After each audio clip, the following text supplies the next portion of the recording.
That's fine. so involved. Not going live. Okay. Yeah, I think my favorite was probably playing with Mume. Mume felt so OP.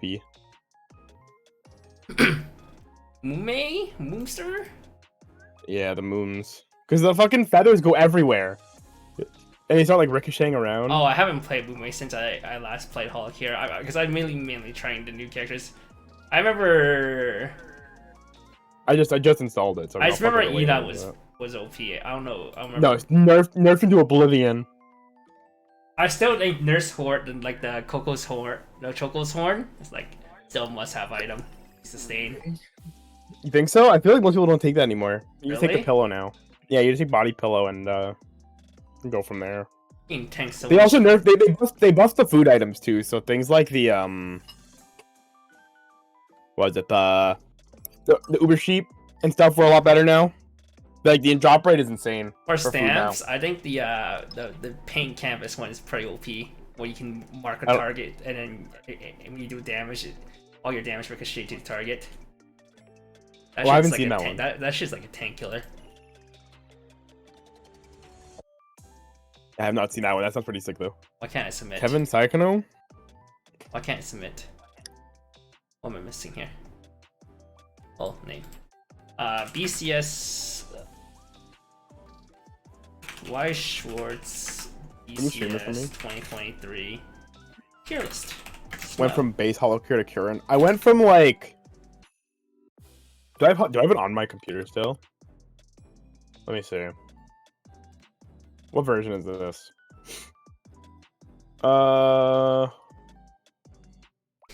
Yeah, I also went from base, or not full base, but I had it when they only had Gen 1 and Gen 2 of Eholian. This is version 0.5. 0.5167 blah blah blah blah blah.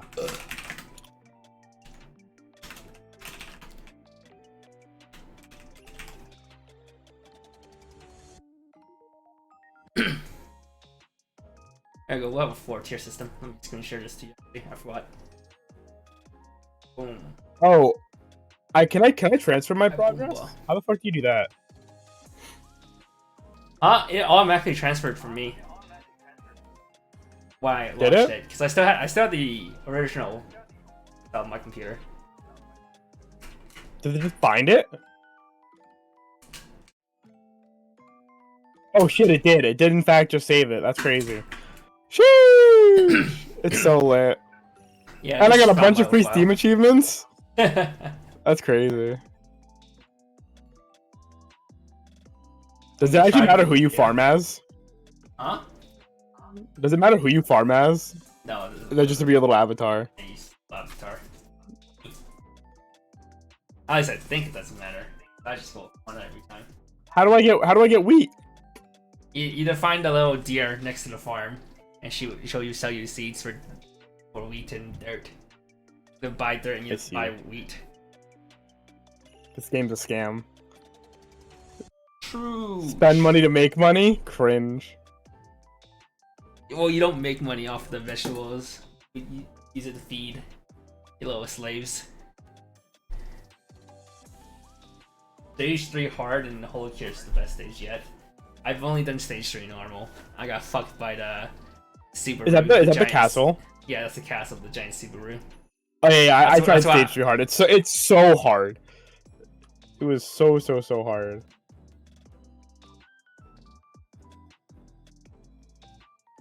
Alright, chat. 2 of you guys watching here. Are there any decks that we're missing here? Kevin is convinced he has not put everything on there yet. I feel like I'm missing something, but I don't know what. Unless some strictly broken memory comes in and tells you, where the fuck's Meliodas? 7 deadly. I had to go tell him. Huh?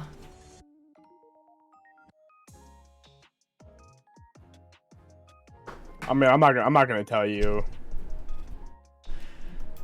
We'll figure something out when time comes. Let's put the unreleased sets on here. Boom, boom, boom, boom, boom.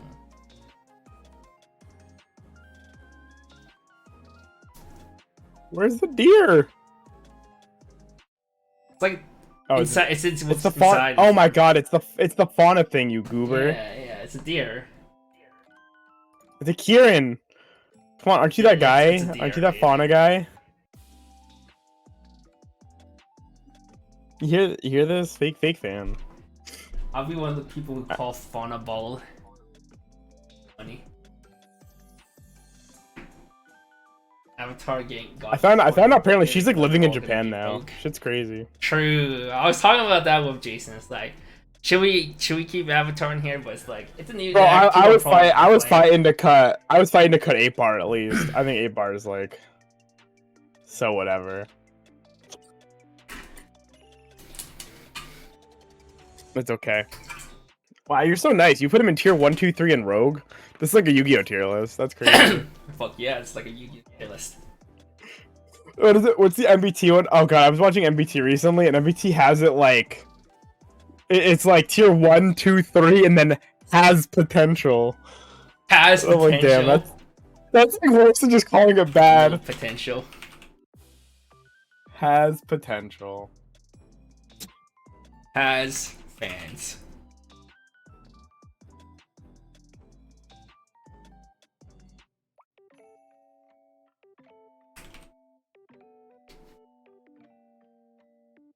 All right, we'll give it 2 minutes and then we'll start. Let people filter in as I'm learning how to play. Okay, what do I use the wheat for when I get it? Where does this go? You give it. You go to the pen underneath and you use it to feed your dookies. Do you buy slaves yet? No, I have to buy slaves. Yeah, you have to buy slaves. Higher. I don't have the coins. I just spent all my coins on seeds. This is unfortunate. That's really unfortunate. Looks like you you can go fish for coins. Oh, can I? I have fish. I've been stealing the fish people drop. How do?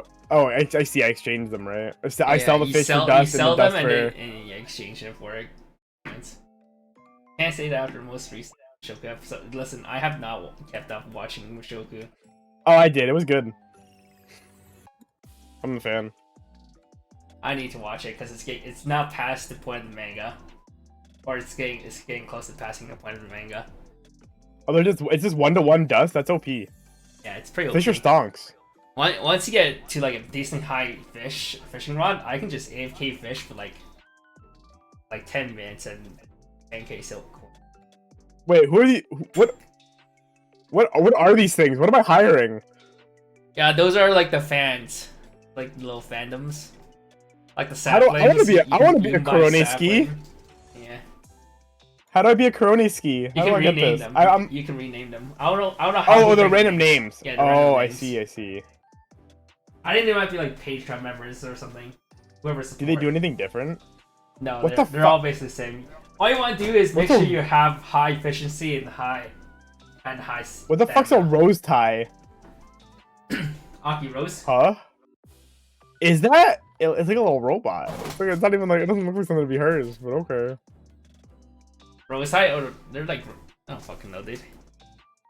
I just know saplings are the best. Yeah, Not you're biased. Not biased, by the way. Mm-hmm. Where's my fan dads? Fan dads cringe. I'm good.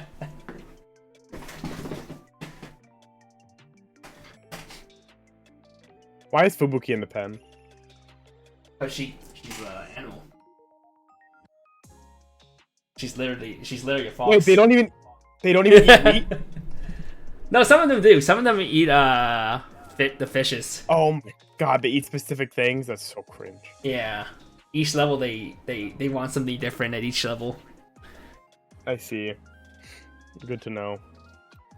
I mean, a higher level you go, I need to want a higher quality food and shit, more expensive food, or rare fishes. I don't know. I haven't got too far into the farming industry. Farming seems like a pain. All right, let's get started. It's 8:41. All right, you did introduction. I'm too lazy. All right. Hey guys, Jason with Strictly Broken here with my wonderful co-host Kevin. Say hi, Kevin. Hello, I'm Kevin. Today, at my insistence and Kevin's reluctance, I wanted to do a tier list for the BCS 2023 format because it is right around the corner, and because I'll be going to the first one of the season along with Kevin. Apparently, just found that out today. So, Bro, I literally told you I guys. figured I said I was coming. I ignored you. You said you weren't sure. You were like flipping flopping on me. Anyhow, I figured it'd be cool to give everybody our opinions on the meta, since we care. Some other people we know don't care as much anymore, but we care, kind of. I care. Yeah. So, as usual, we're gonna go through the tiers. We'll talk some stuff about it, and we'll field comments and questions as applicable. Shout out to our sponsors, Nova TCG and Strictly Broken. Wait. Best place to find JP and English singles. Okay. And Weiss Tea Time for always being there for our sponsors. And Avis is just our normal sponsor, so I'm gonna shout her out anyway, even if this isn't a set review. Yeah, if you are interested in any of the decks here, you can always pick up singles on Strictly Broken if they're available. I don't know if they are. I'm not really paying attention. Same. But yeah, all right. With that, let's start kicking it off. So we'll start. Do you want to do alphabetical, Kevin? Or do you just want to go straight to the tier 1s? No, that's so much effort. Okay, let's just go alphabetical. All right. All right. Starting off choice with 8 coins. choice points. Tier 2? Tier 2. I think this is probably one of the higher tier 2 decks right now. I've been playing with this a lot actually because I really like this deck, and I think this deck is well positioned in the format. We talked about it a bit during the JP tier list as well, because I think I think it's pretty applicable to the same format. It's really good at breaking boards. Its finisher is cheap and efficient at closing games, especially from if you need to reach for it, because just burn 4, shuffle 4 is pretty good. Or shuffle 4, burn 4, whatever.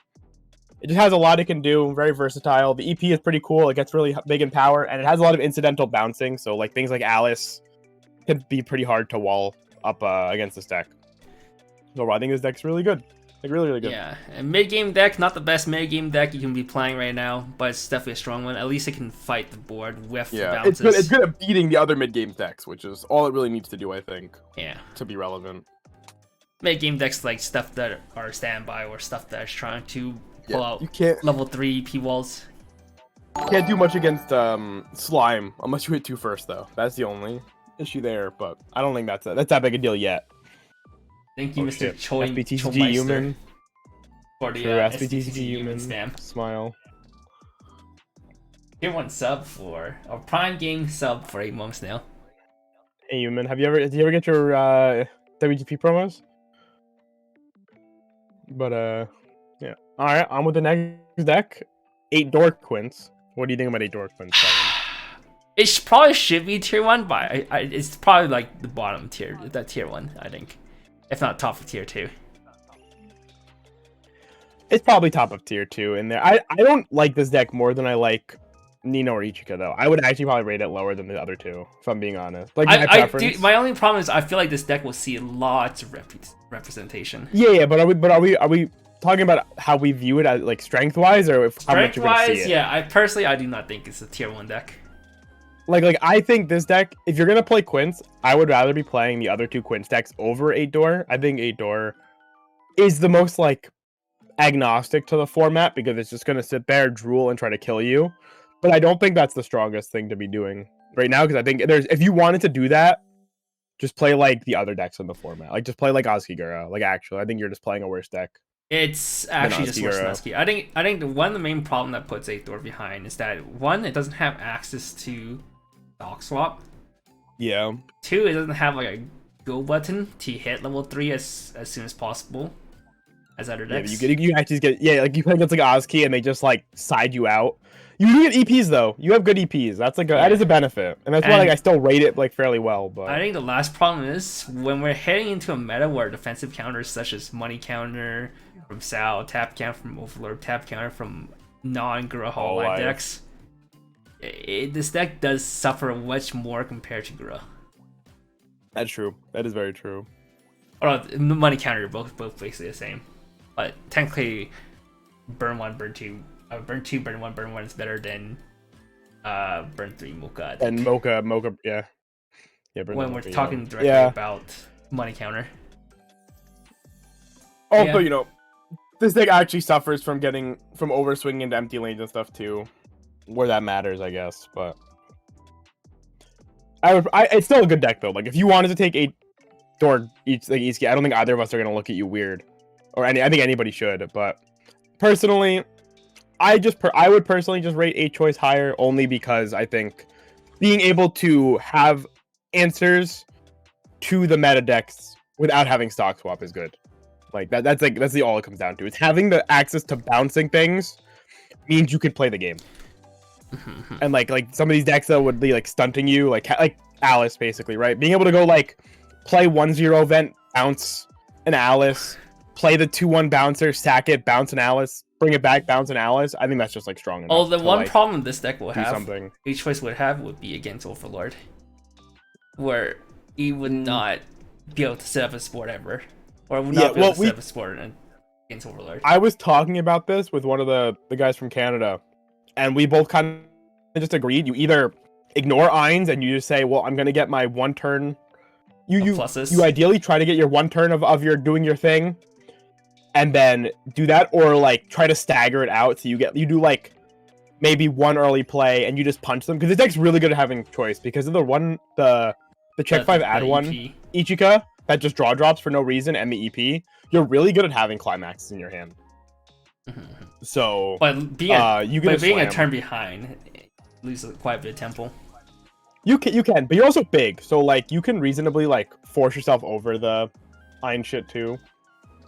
I mean, you can't beat over Ainz, but it's like they just crack back and wipe your board. Well, ideally you wait till the turn after they wipe the board, right? Because they're not gonna hold it, right? Oh, it depends. Like sometimes I would just hold it if I know I can get another bar. I'll just go for burn 1, heal 1, and then hold it for when they set board. Sure, yeah. I mean, maybe if you can get away with it, you could. But ideally, I think that deck is trying to push you, so you can't. At least you do have I think both these decks are good. At least.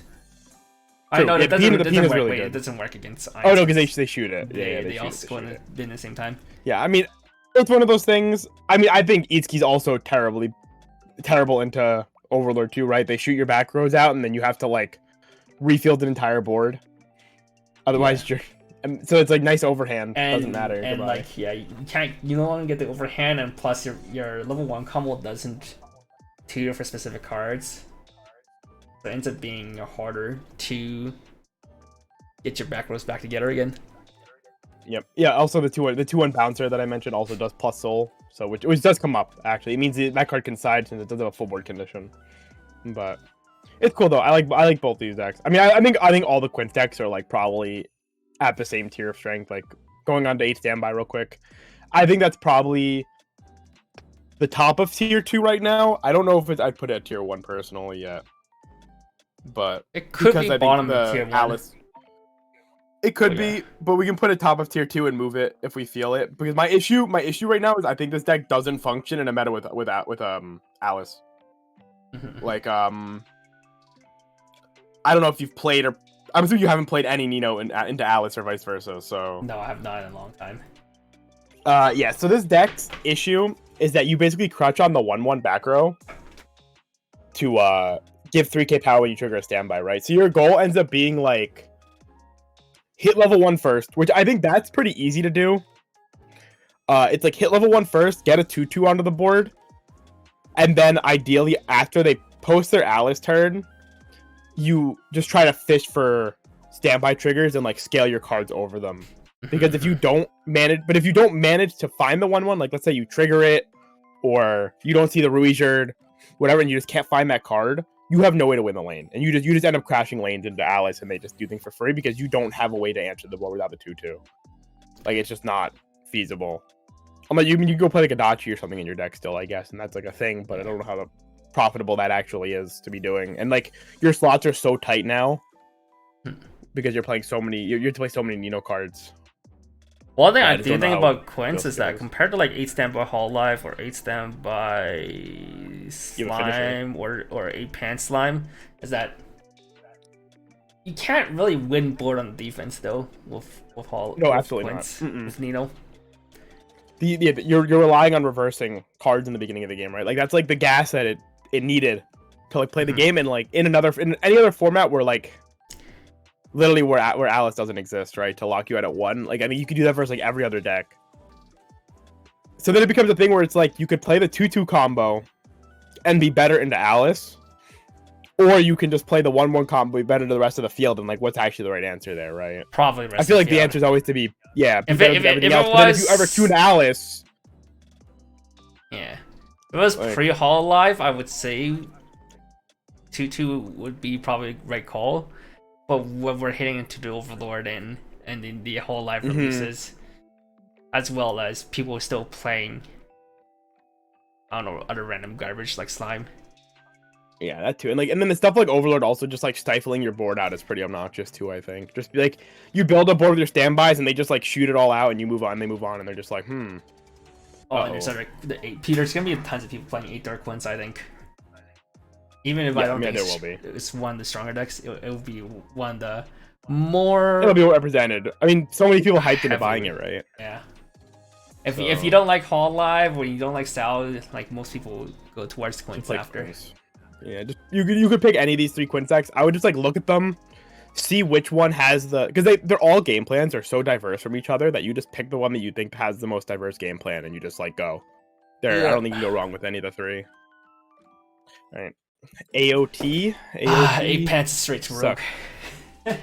I mean, I wish we could put it worse than Rogue. I would have just taken it off the list, but it's a deck that still randomly people will randomly still play this for no reason. Yep. Just I mean, it's like cheap, Titans, I guess. Even though it's not. Yeah, I mean the characters are cool. The top end is funny, even though now it's like completely overshadowed by Gura. As like Gura and Itsuki are both just like way nuttier finishers than this card could ever be. Yeah, and this has a insta lose matchup against Sao. Yep. Insta lose against Sao, insta lose against anything board based, right? Like anything with memory kit counter. Anything with memory kit counter. You just can't play the game. Which will end up being Slime as well. Like your finisher. You lose to 8 standby Hololive, you can't front Lunas. They just uh-oh. Yeah. It's probably Rogue at best. Door choice though? It's probably bottom tier 3. Probably tier 3. Yeah. Or bottom mid. Somewhere around there. So one of my locals showed up recently, right? And he like hasn't played Weiss in forever. He's like, oh, I haven't played the most updated deck he had was like set 1 SDS. And I'm like, okay, well, why don't you try playing like AOT? And I'm like, okay. He's like, okay, sure. I'm like, this is probably. I told him, I'm like, this is probably like the easiest deck, one of the most beginner-friendly decks you can play. Everything is super simple and it's super straightforward. He did well that day. I mean, he went like 3-1 after not playing forever, and he's like, damn, this deck's sick. It's so simple. I'm like, yeah, it is. But unfortunately, in a BCS, I don't think simple is good. Teaching people, great deck. Yeah, it's a pretty much a good stuff deck right now. Yeah, meta-wise, I probably would not look at this deck as anything special. Look at the simulation spreadsheet. Reiner is about as good as Itsuki into non-memory kick decks, finishing power-wise. Like, just raw numbers. The problem is... the deck is so much more fragile. Yeah, the deck is fragile, but it has a full... I think having full board conditions is just really bad in general, because you're susceptible to, like, so many forms of removal. You can't realistically do triple without like playing things like stock chargers that have to reverse things. So if people wall you out, you lose that. Double Reiner is not very good. The thing about Itsuki is Itsuki triple Itsuki's every game.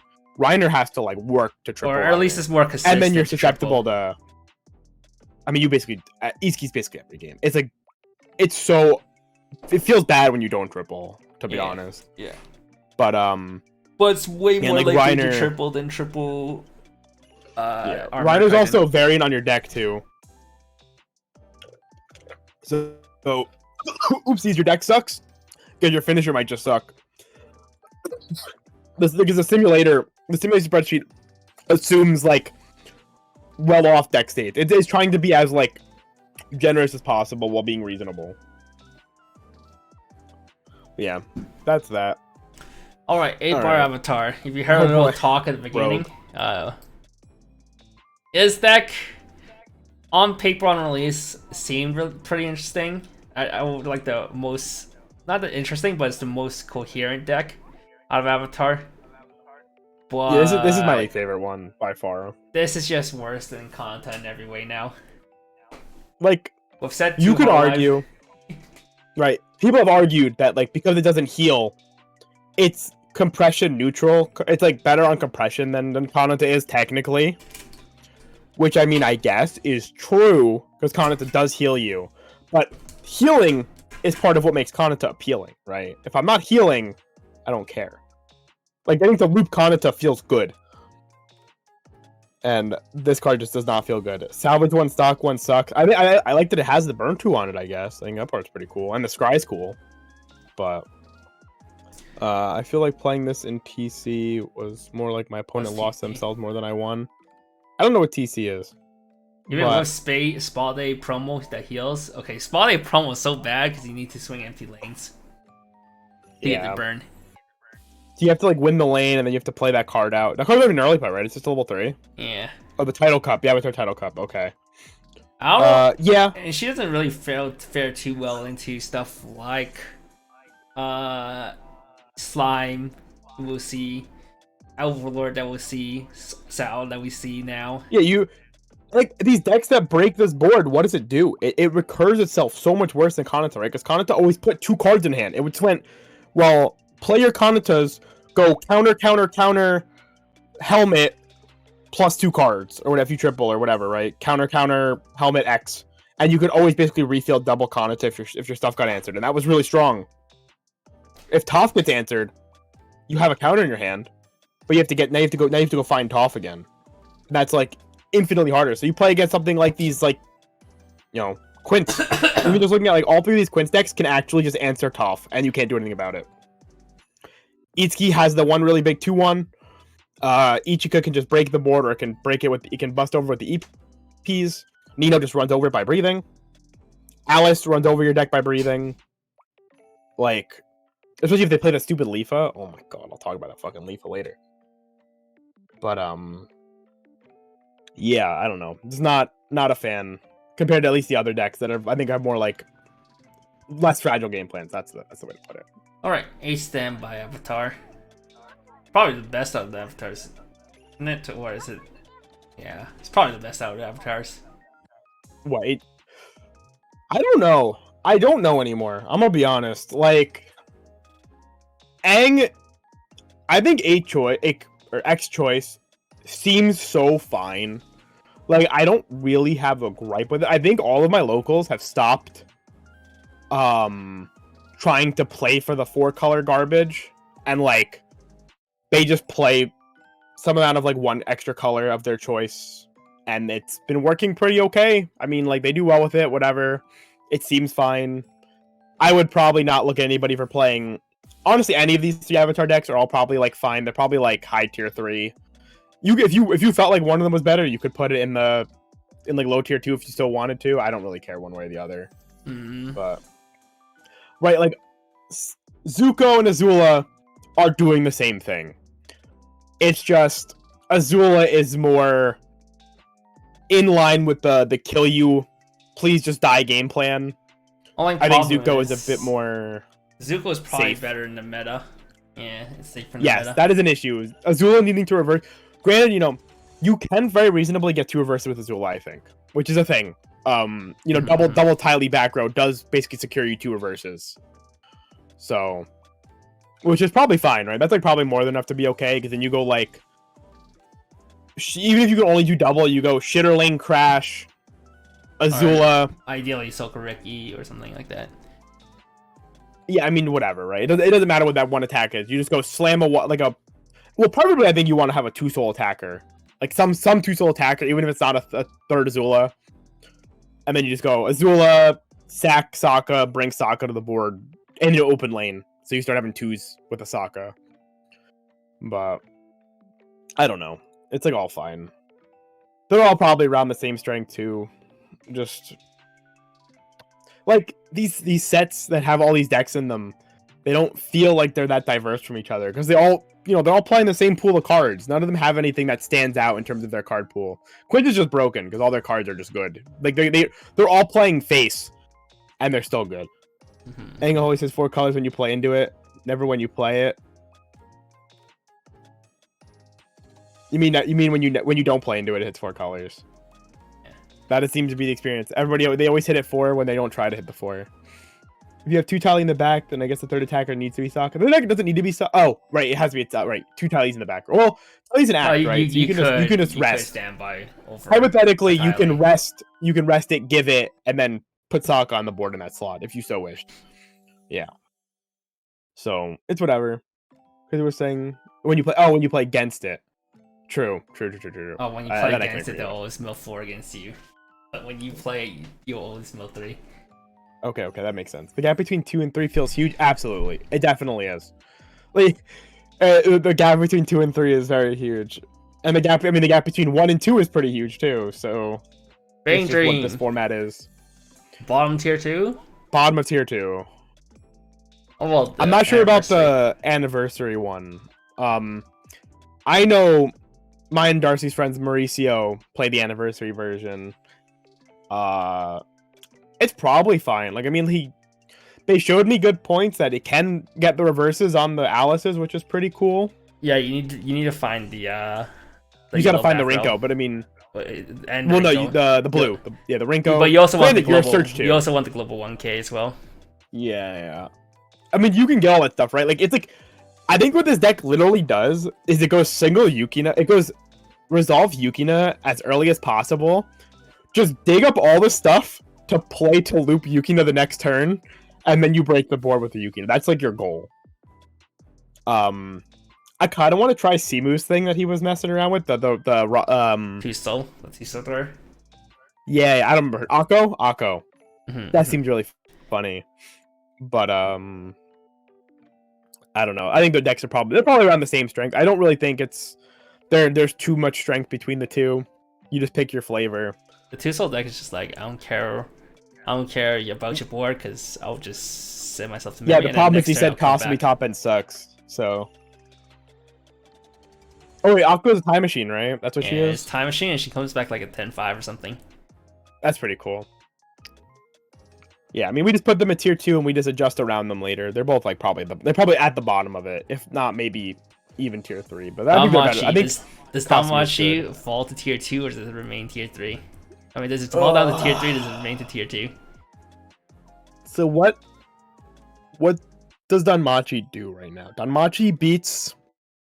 It still has everything beats big attackers. Quince.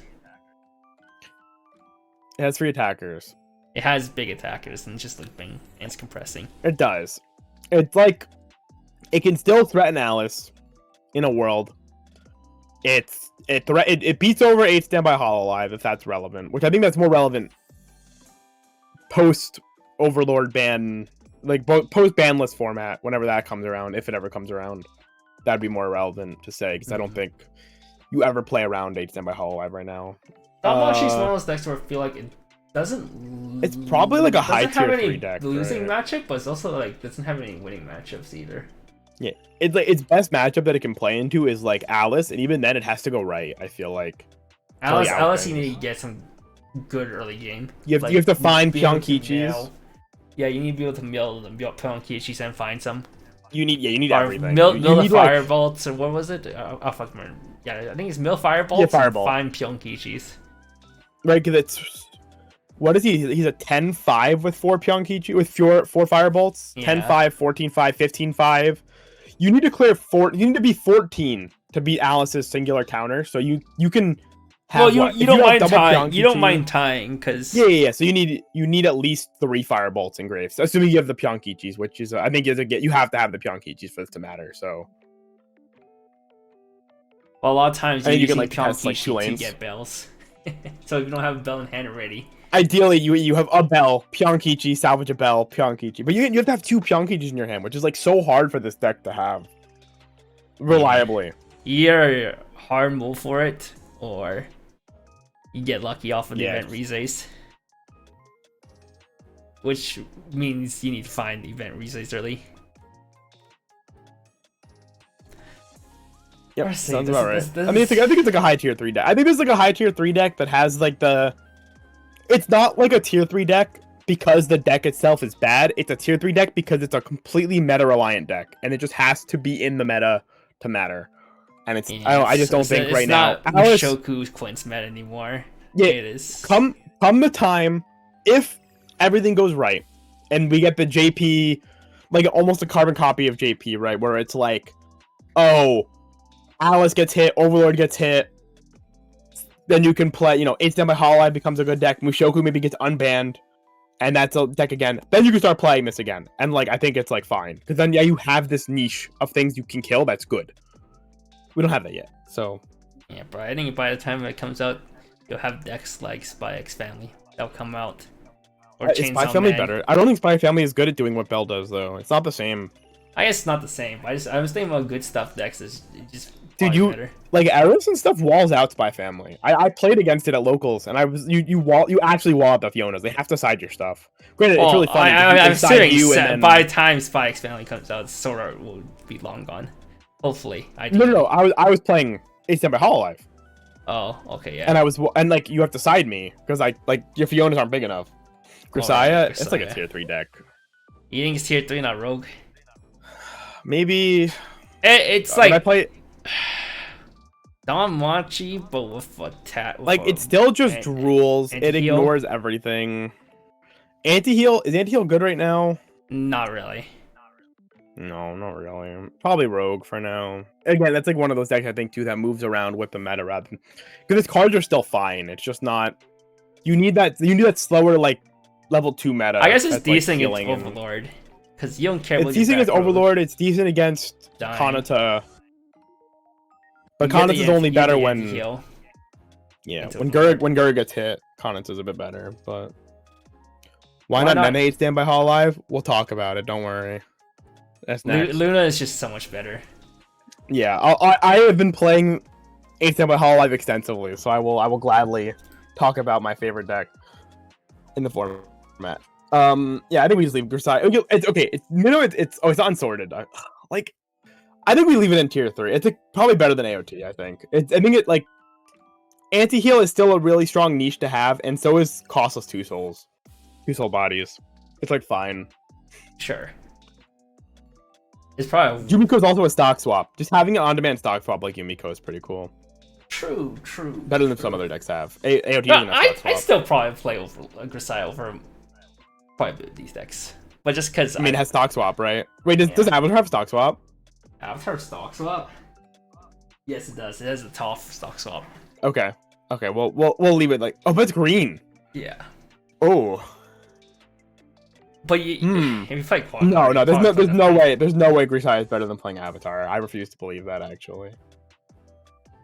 All right. The way Grisai is better, so it should be lower, right? Yeah, it should be lower. All right. There's no way. I know your brainstorm's green, but like, ugh. All right. Hololive Gauntlet. Woo! 8 Standby is probably 8 Standby Hollow right now. It is a tier 2 deck. I think it is probably top. It is either above or below 8 Standby. So the problem I think with it's 8 Standby right now is that it doesn't kill people. It's like JP right now though. It's like the meta's not good for it right now.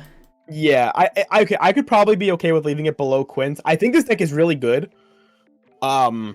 Even all things considered, my problem is, so me and Darcy had some games last night. He was actually recording them. If you want to look, you can go on his channel on YouTube and you can actually see the VOD if you so wished. But basically what it came down to was everything that I talked about in my like deck list video came true, right? It was like you can sandbag at level 1 and it's okay.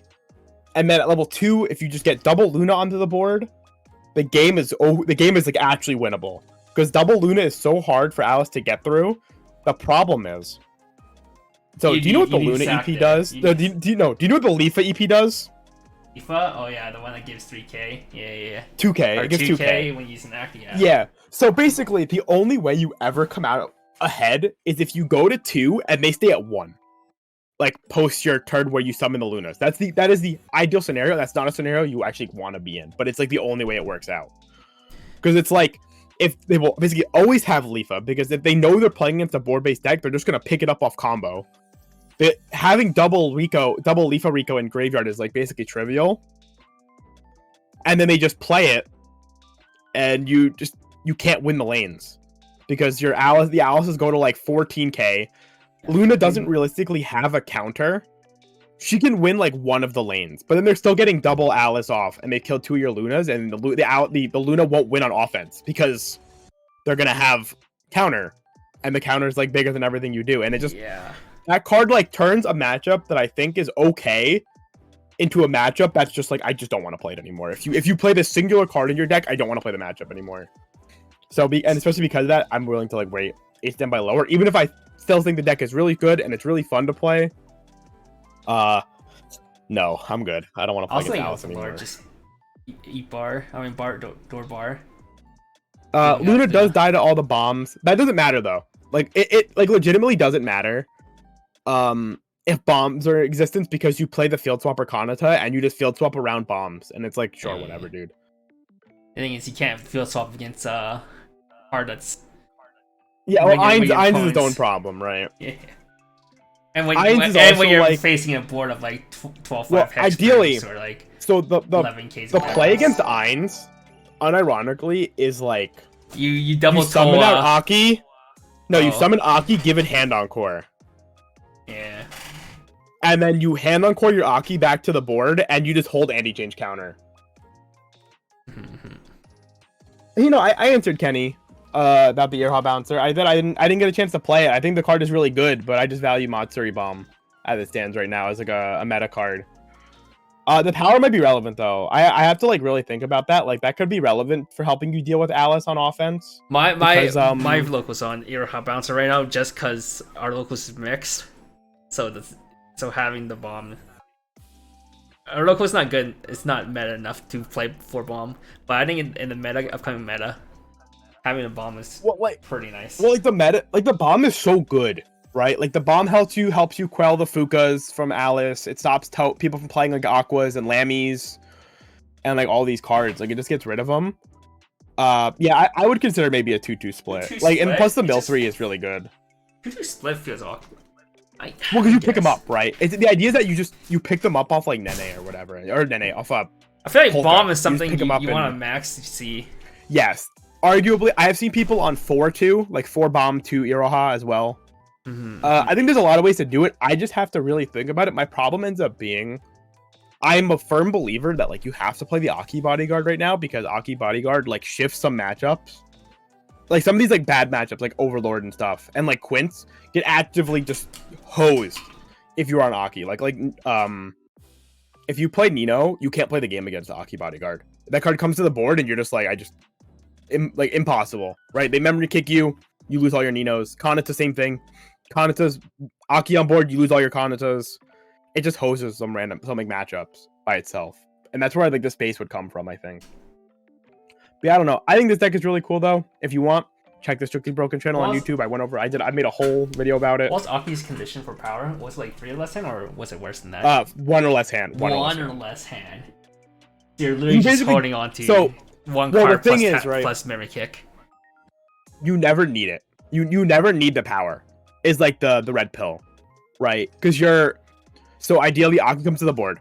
You have Toa on the field, so you go Kanata field swapper, win center lane, attack with Toa, give it the 1500 in hand encore, field swap it, or you know if you see like Mio, like you play like Mio drop search, you see the standby, right? You can go standby the back row, go attack with your center lane, standby Aki to the center, attack with Toa, give it the hand encore, and then you can do it like that, and then your Aki's by itself is going to be like 9-5, 11-5 pre-counter. So like memory kick counter, it'll go to like 14, 14-5, whatever. Well, so it still wins lane most of the time. Ainz though, because Ainz hits like 6. Yes. Wait, we don't need to clear Ainz with that, right? We just anti-change it. Yeah, you're just gonna anti-change it.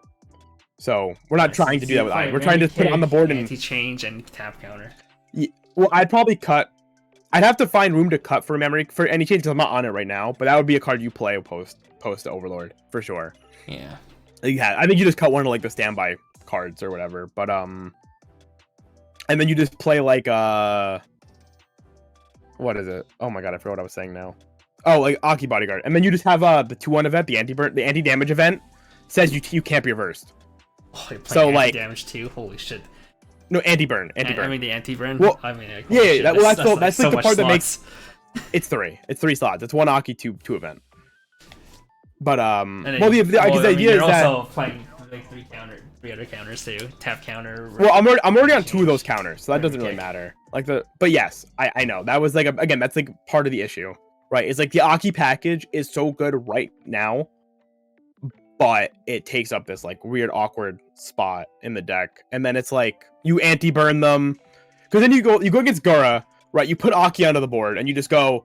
They go singular Gura, and you just go, okay, anti-burn event. You have to front this card. It has anti-burn. You get a single Gura. Have fun. Move on. Which is really strong. And you never have to actually win the lanes, right? Like sometimes if you know they're gonna top end, you can just use that and just turn off their burns for the turn and just give them vanilla swings because the Aki doesn't die. And then that actually is like sometimes that's better too because then Lunas can reverse them on the side lanes after the fact. Also, Aki just has ditch 3 shoot a card on board where relevant.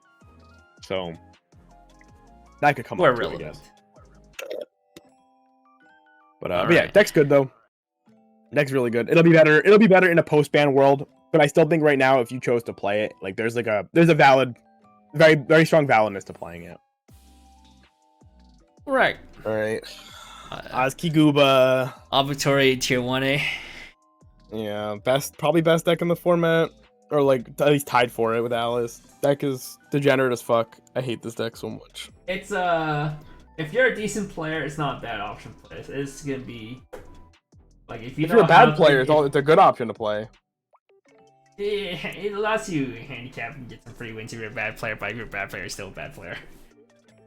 But yeah, as long as you can maintain your deck state properly, not take too much damage early, play towards your outs, and just have to 8. Yeah, and just get triple Gura. It's just well, the thing is like you don't even have to be a good player to do that, right? It functionally as long as you're like a decent player. Like if you can just take the turns properly to make sure you have 8 stock, a Gura on your board, nothing matters, right? Like obviously it helps if you have the finesse or whatever you want to call it to know to side people and do that stuff good. Like that's right? You have to side people. You have to keep people at 2 so you actually don't die on the backswing. But you can steal so many wins with this deck, and that's why I think a lot of people are pretty frustrated by it, because in the end of the day, a bad player could just pick up this deck, queue it, go, I'm level 3, double Gura you and you die, and you're just like, wow, that's really cool. And it's gonna happen. It's just what the deck is. Even not just double, triples like pretty common too. Well, no, but like, I'm saying a bad player, right? They just like they actually roll themselves into double Gura without really like playing the deck properly. This deck doesn't play Weiss Schwarz. Is the end of the day. You're not playing Weiss. You're just playing you're playing Gura. You're just playing to resolve Gura, and you're just doing whatever you have to do to resolve triple Gura on the board. See, you're gonna just pass and pass. As a Weiss player, I've never been a big fan of playing these. I'm a build resources, do nothing all game, and then go finish a burr. But this Gura deck's probably the one I'll admit is probably the best at that. Oh, it is by far the best. It's not even a contest. We can look in the history of Weiss, right? We've had these kind of decks in formats all the time. People are like, oh yeah, it's the haha finisher go burr deck, and you just kill people because you're the best finisher that's currently in the game. Unless you have some way to deny old Ichika Quince. Maybe getting reverses and you're pushing damage still at the same time. Then it's you have to do everything. But then it's like if they cancel for a turn, then they go slam Raine's on the board, and they may side attack you. I mean, they don't care. The deck, all the deck does is try to get you to low mid 2 and then triple Gura you. So so long as they're allowed to get you there, that's all. They're very happy with that, and they just want to have the 8 stock. They don't even care. They don't need Ame. Ame just facilitates them having a better game throughout the game, right? And the only deck, actually cutting themselves. The only deck that can actually stop the Gura turns are stuff 8 standby, Hall Live, or you're playing some garbage jank shit like like ReZero. Yeah, true. What's the mirror look like? It's atrocious. Okay. There's clearly finesse in that like you are both like trying to like be the person that hits level 3 first. The mirror is who teched in the 1-0 Mikos for the mirror. To clock. Yeah, I'm actually not on the up. Miko. I'm on the I chose to put in the 2-1 Anya that people are playing in JP because I think having that card to like be able to kill Alice is like relevant. So my idea is unlike JP, where there isn't, where we don't have the diversity ruling, so there's a good chance that whatever region you go to, you could face like 2, 3, 4. You can just face 7 Guras. Okay. Like having the go button might be worth it. It could be worth it, but it's like lose 2, maybe 3 full triggers just for a go button. Well, my thing was like, do you want the body that helps make the Alice matchup a bit better and like some of these other matchups because it's just an anti-damage? It's an anti-counter, right? It's like you can't be countered in that lane. You win the lane every time that card sticks on the board. Or do you want the go button? I think I have to test. I don't have much time to test it, unfortunately. I have all the cards though. But knowing which one to pick up is also like a game of what do you expect to see more? Are you expecting to see more Gura? Or are you expecting more to see more Sao? And I will lean towards Gura. I lean towards Sao right now. Really? Really? I think maybe it depends on the regional, but I just feel like more people are just playing Whole Life because it's. But I feel like so many people bought Sao. Yeah, but so many people are tired of playing Sao after. Yeah, but it doesn't. But have you not noticed that like America is a really America, the West is really stubborn about the decks that they play. Like people buy these decks, and I feel like a lot of people feel very attached to the deck that they bought, to where like if they won't swap decks because they put the investment in this deck. So it's like, well, I invested the money to play Alice. I'm just gonna play Alice because I already bought it. Like it's one of the best decks in the game. Why would I pivot to the other best deck in the game when I own one of the best? When I already own one of them, right? It's like pointless. Yeah, but Gura's the brain dead deck, so your average Joe will more likely pick up Gura than Sao. Maybe. I don't know. Your average chum, your chum bud. Yeah, your average round 2 to 5 players. Maybe. I don't know. I think it's hard to say. Pick your poison. I'm still testing between the two versions because I think I've just decided to play Gura for Toronto. All right. The Content X deck after that long standby Gura discussion. Tier 2 deck. I'd probably put this between the Quince deck. Yeah, between standby and choice, I think. This could be commonly Contamaring, but there's still people playing Contagura. I think it's Contagura. I think if you're playing either of the two, it's Contagura. I think Contagura fixes like all of the problems Conata has as a combo because of the Ina Accelerate. Yeah. That card, it's like if you get like even one reverse with the Ina Accelerate, it's infinitely better than ever saving a Miko.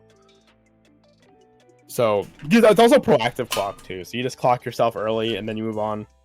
You don't have to like think about it and be like, oh man, I shouldn't have clock uncorded that Miko. There was no point in doing that, but I thought I might need the card. You just always know what you're getting. You're just getting a better card every single time. The only problem is if like you can't get the universes, but like if you can't play the universe, if you can't get the universes, you're still just playing the same deck. And now you have like a better brainstorm. Conata has like more offensive power because of like the Iroha brainstorm. She's still playing. Iroha brainstorm. Are you playing Iroha brainstorm now? You have to play Iroha brainstorm. Oh, because it's Soul Trigger. So that means your Conata is like smaller though. No, because your Conata in the center is bigger. Your Conata in the center is bigger. On defense, they're smaller. Yeah, but you don't I guess Conata, you're just grabbing your stuff. Like, I think 13 versus 14 right now is like pretty whatever, if I'm being honest. Or like 14 versus 15 is like whatever, right? Post counter. So, yeah, I mean, I think this deck's good, just good. It builds the resources to like triple Gura by itself as well. You just play around a little bit more. Maybe because you don't need to take as much hand ever anymore because you don't care to play for tap counter anymore. You just play for triple Gura. So just make sure you have the hand to resolve your Gurs and just send the rest to stock. And you do it like all the time. Like two of my locals have been playing this deck like nonstop, and it's like, yeah, they triple Gur all right. Like, a lot. Yeah, so the difference between this deck and the typical ASCII Gur is that you'll have a better mid game with this deck. Yeah. Although you'll have a better mid game, but you have less chance to triple. More resources to triple, yeah. So you trade off some of your top end consistency for a better mid game. Where one of the problem with ASCII Gur is if you do have a bad game and you get very, very high very early, it's hard to stabilize, and you actually do have to put in a coin flip from very low to if you're sometimes even the level 1. But kind of like Gur at least gets you the ability where you can heal down a bit and get more turns to push your opponent to the threshold where you are comfortable killing with Gur. It does have the problem of accidentally leveling people though, whereas like ASCII Gur, it's a lot harder to do that. Like it's significantly harder for ASCII Gur to accidentally level your opponent. Kanata, you know, oh, I triggered a 2 soul, my opponent's level 3, and then you die. It's the trade-off, but I think the deck is good. If you really like the Kanata package, it's like just the natural progression, I think, to just try to play Gur because you get a better you get a better finisher, and it feels like you're playing for something more than just Marine. You get better trigger. Yep. Pants is great for Kanata. All right. Standby bar. No, you swap probably off like a high tier 3 deck, right? You swap off Miko and going for. You play ASCII now. Yeah, ASCII. ASCII just enables you to have like so much more consistency with resolving Sora, because you can go whenever you play your standby with an ASCII in your hand, you just search your 3/2 Sora, standby out your 2/1 Sora, and now you always have the package. Where like before, you had to play like extra mill because you had to make sure you had the 2/1 engrave and you had to be able to salvage your 3/2 or naturally draw it. Now you can just search the piece, or you can search counter. It becomes like it's like a more generically playable card too. If you miss the bar, you don't feel like you're losing out by missing the bar as much anymore, because you can still go like ASCII to back row, play it, bounce, search a counter, stand by a back row to support your Soras, and like still play a game. They're like playing Protect the Castle. Whereas like Miko was like, you're just playing Miko has level 1 turn, and she's just a breakout. You're a vanilla standby. You're just an empty standby after that. So I think this deck's like pretty solid for a next full deck. Yeah, it's probably like high tier 3, maybe bottom of tier 2 deck, but I'd probably say high tier 3. It still has a problem where it's gonna lose to majority of tier 1 decks. Yeah. It just doesn't. But against everything else in this tier or in some of the tier 2 decks, it can just run over them with just being a 2 soul neg soul wall that it's hard to out. And they're big too. Like they're like what, 12-5, 13-5, something like that. All right, they're big. Ollie Hololive deck, where you're playing most likely the Holo X package, where you have the extremely resourceful Chloe. Yeah, resource generation on the Wazoo. Yeah, resource generation. And just having Chloe. Like a loopable healing combo at 2, alongside Anya. I think the Anya makes that deck really good. Honestly, that Anya 2/1 is just such a nuts card. Yeah, find your Ollie CXs as well as just removing and its lane is attacking into. It's pretty nice. Yeah, there are a lot of Hololive decks. This is the last one though. Fortunately, we didn't care to talk about the ones that like don't really see results. There's if we wanted to be very nice, we could have easily put like three more on this list if we wanted to. We could have put like the Okayu good stuff deck, or we could have put something like what else is there? Rushia, Suisei decks still here. Yeah, we skipped on Suisei, we skipped on the Toa/Fubuki top end decks. Like they just weren't as cool. We skipped on like regular Holox, which is also like its own deck too. It's just not worth talking about all these things. We're talking about the ones that we saw get a lot of results in Japan and that are applicable to the current format for us, which is definitely this deck. You can play this as the Holox stuff, like Kevin said, where it's like the Chloe into just heal looping, and you have access to the Hato at level 3 to like blow up the board and then do the 3 attack thing, or you can do the Dark Hole Turbo, which is you play the level 2 Hato, like the level 3 Hato EP package stuff to be able to slam it at 2, nuke the board, and then summon your Ollies, get 2 heals, and then like you blew up the board, right? You're stopping these board-based decks like the Soras and the Overlords, etc. It's the standby decks. You're just trying to wipe their board and like set them back really far in that one turn. So yeah, even though I don't think this deck will be popular or played at all, just be aware because you might run into this where someone thinks it's cool, haha, funny board wiper.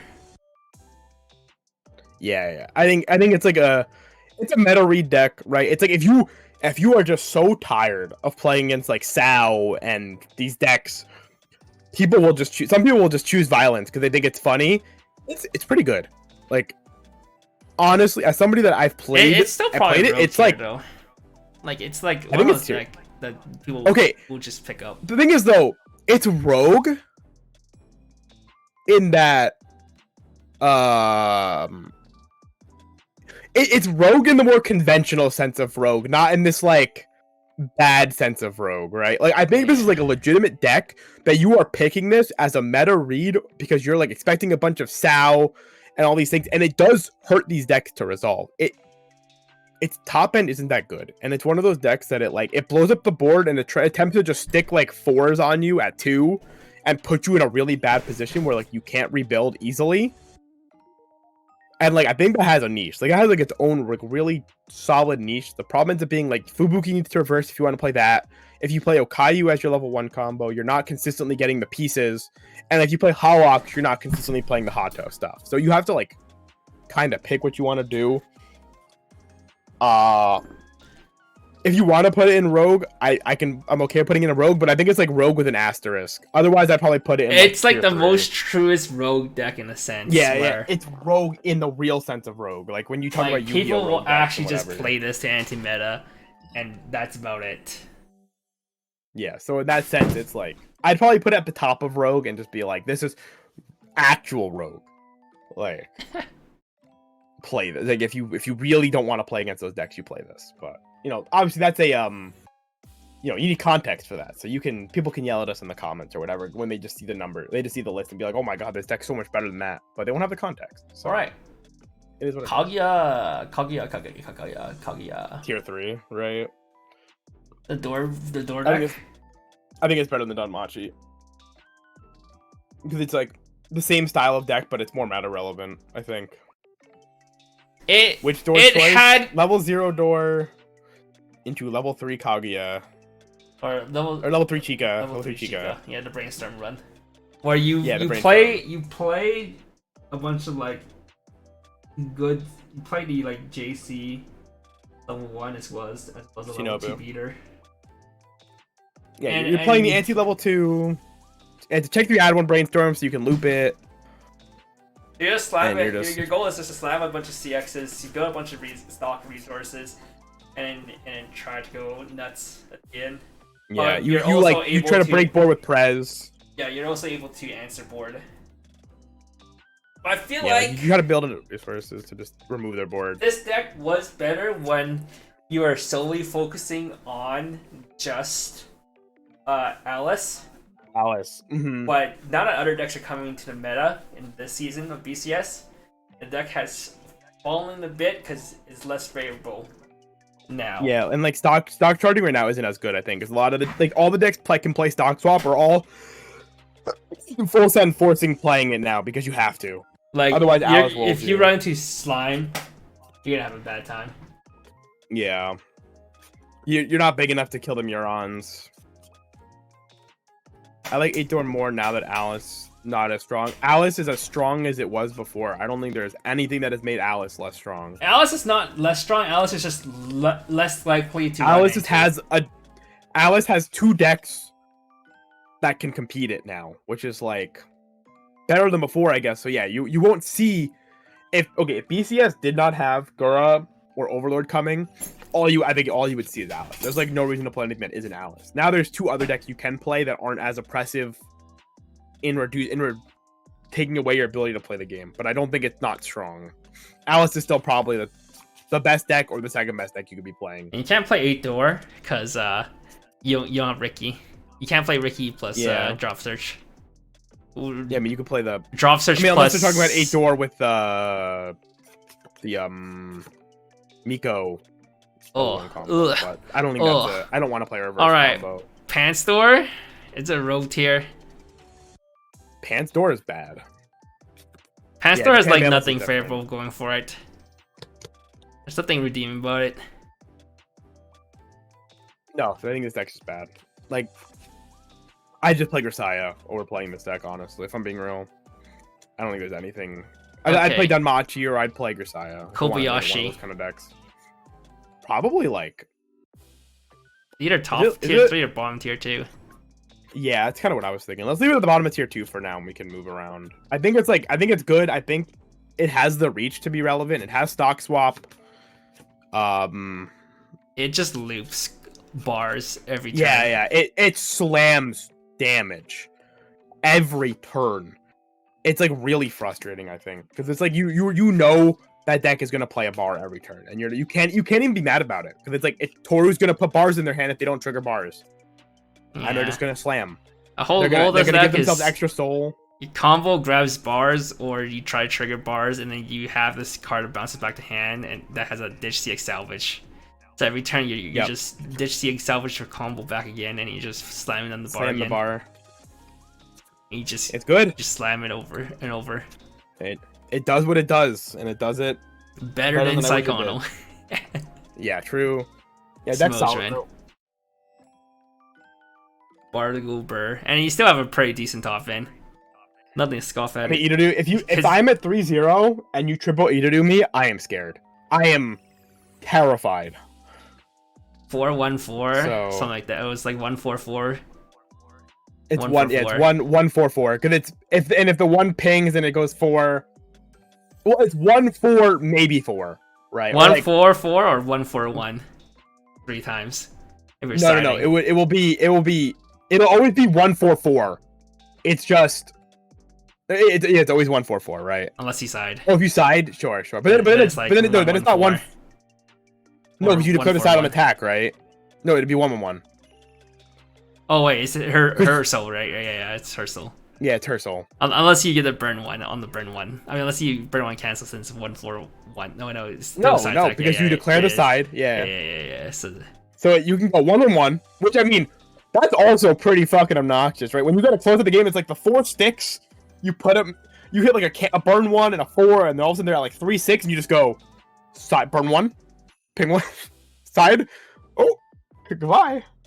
Okay, That's I actually think spooky. it's better than Bang Dream. Yeah, probably. I'd be down to put it ahead of Bang Dream.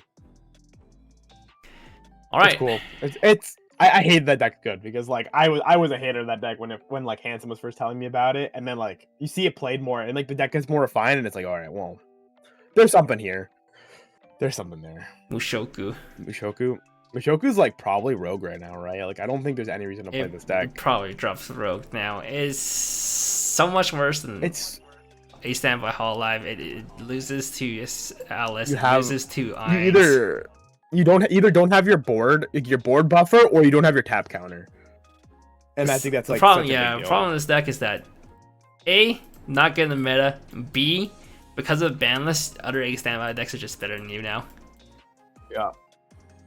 Yeah, it's just unfortunate. I still like this deck too, though. Like I think Mushoku is still a really fun. I think it's set. unbanned. Yeah. I mean, if it JP, this deck is like It's still good right now. top It's tier 2 10 again. deck. But in English, the Yeah. ban list is just unfortunate. And what the fuck did I kind of hope do I hope they copy JP and they just free it now. It's been hit long enough. It's fine. I don't even think that. No, okay. No, this was a deck that actually deserved to get hit. It had its time in the sun for a while. So Yeah, it's not like Kaguya. Hit for nothing. No reason. Yep. All right. So do we want to skip Overlord for now because it's not out, or do we want to just talk about it because we already know know what it is? We'll put it at the end.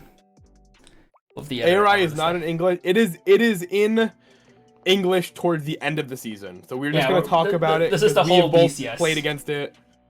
Yeah.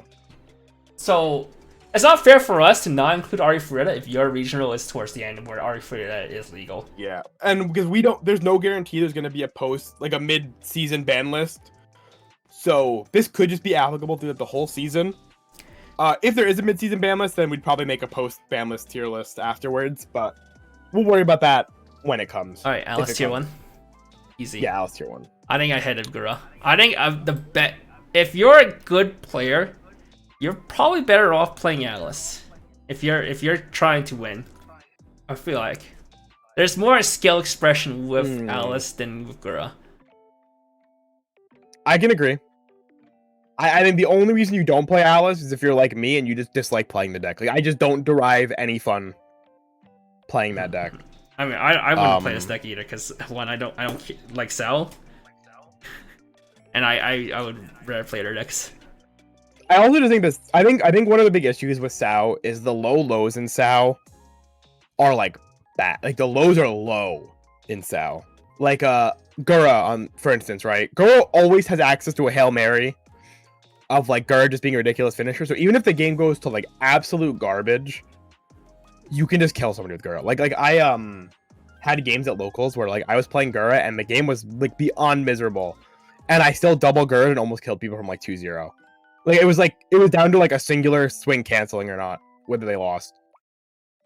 What was their hard to come? I don't think they're that hard to come by. I think like the lows can happen very easily.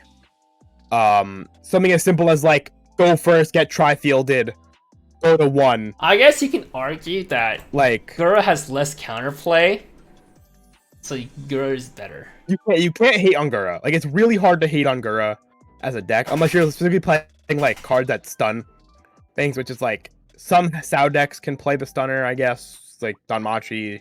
Not many other decks are playing stunners. I don't really think there's a gap between the two. You can put whichever one you want first. Like it doesn't matter. I think they're both like really, really strong. Personally though, I don't know if I'd agree the low like the low lows don't come by often. I think they come by like fairly often.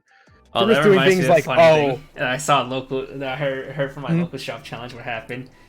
So so the guy he swung 4 times and his last 2 attack stock Trigger Alice. Yeah, trigger Alice. And then what my friend did was he was playing slime, so he played this stock bombs and just shoved the Alice deep into the stock.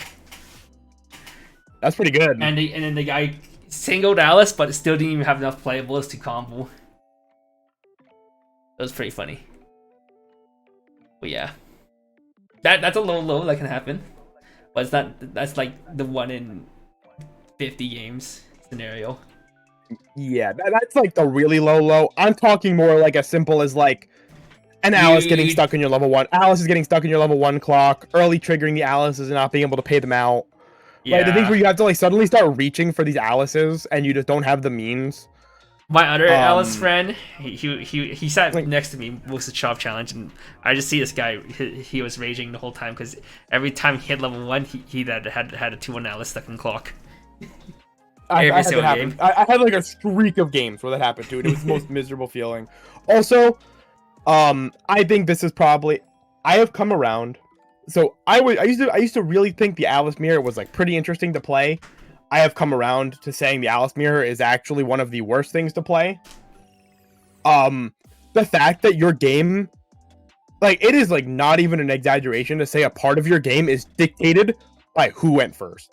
The go first versus go second in Alice is so insane that like it's not okay. Because like, one person will have like 4 to 5 stock, while the other person will have. Well, it's not even that. 2 to 3 it's the fact that if the going first player goes to 1 first, not only can they can keep you at 0 or whatever they want to do, or they can shove you to 1 with you don't have the stock, so you have to take a turn at 1 where you can't combo reasonably. Yeah, Alice cannot scale Alice. If you triple Alice, the other Alice player can never break your board. The best they can do is tie a single lane. Because double neg can, as long as you pick up double counter, the double neg can never break your board. Which is like miserable, right? That's like just atrocious. I'm like, what are you gonna pay 3 encore twice? No. Yeah, go ahead, dude. Pay 3 triple Alice, crash your board, and pay 3 encore twice. See what happens. You don't have stock for counters, and I'm just gonna be 1 like CX. Like it's so pointless. It's so bad. It's such a bad matchup in the mirror. Because you're like, oh, I went second, haha. I even tracked this too with my locals. We had a shop challenge, and I sat there. Every time there's an Alice mirror, I'm like, let me know who goes first. the first player won every game, every single time.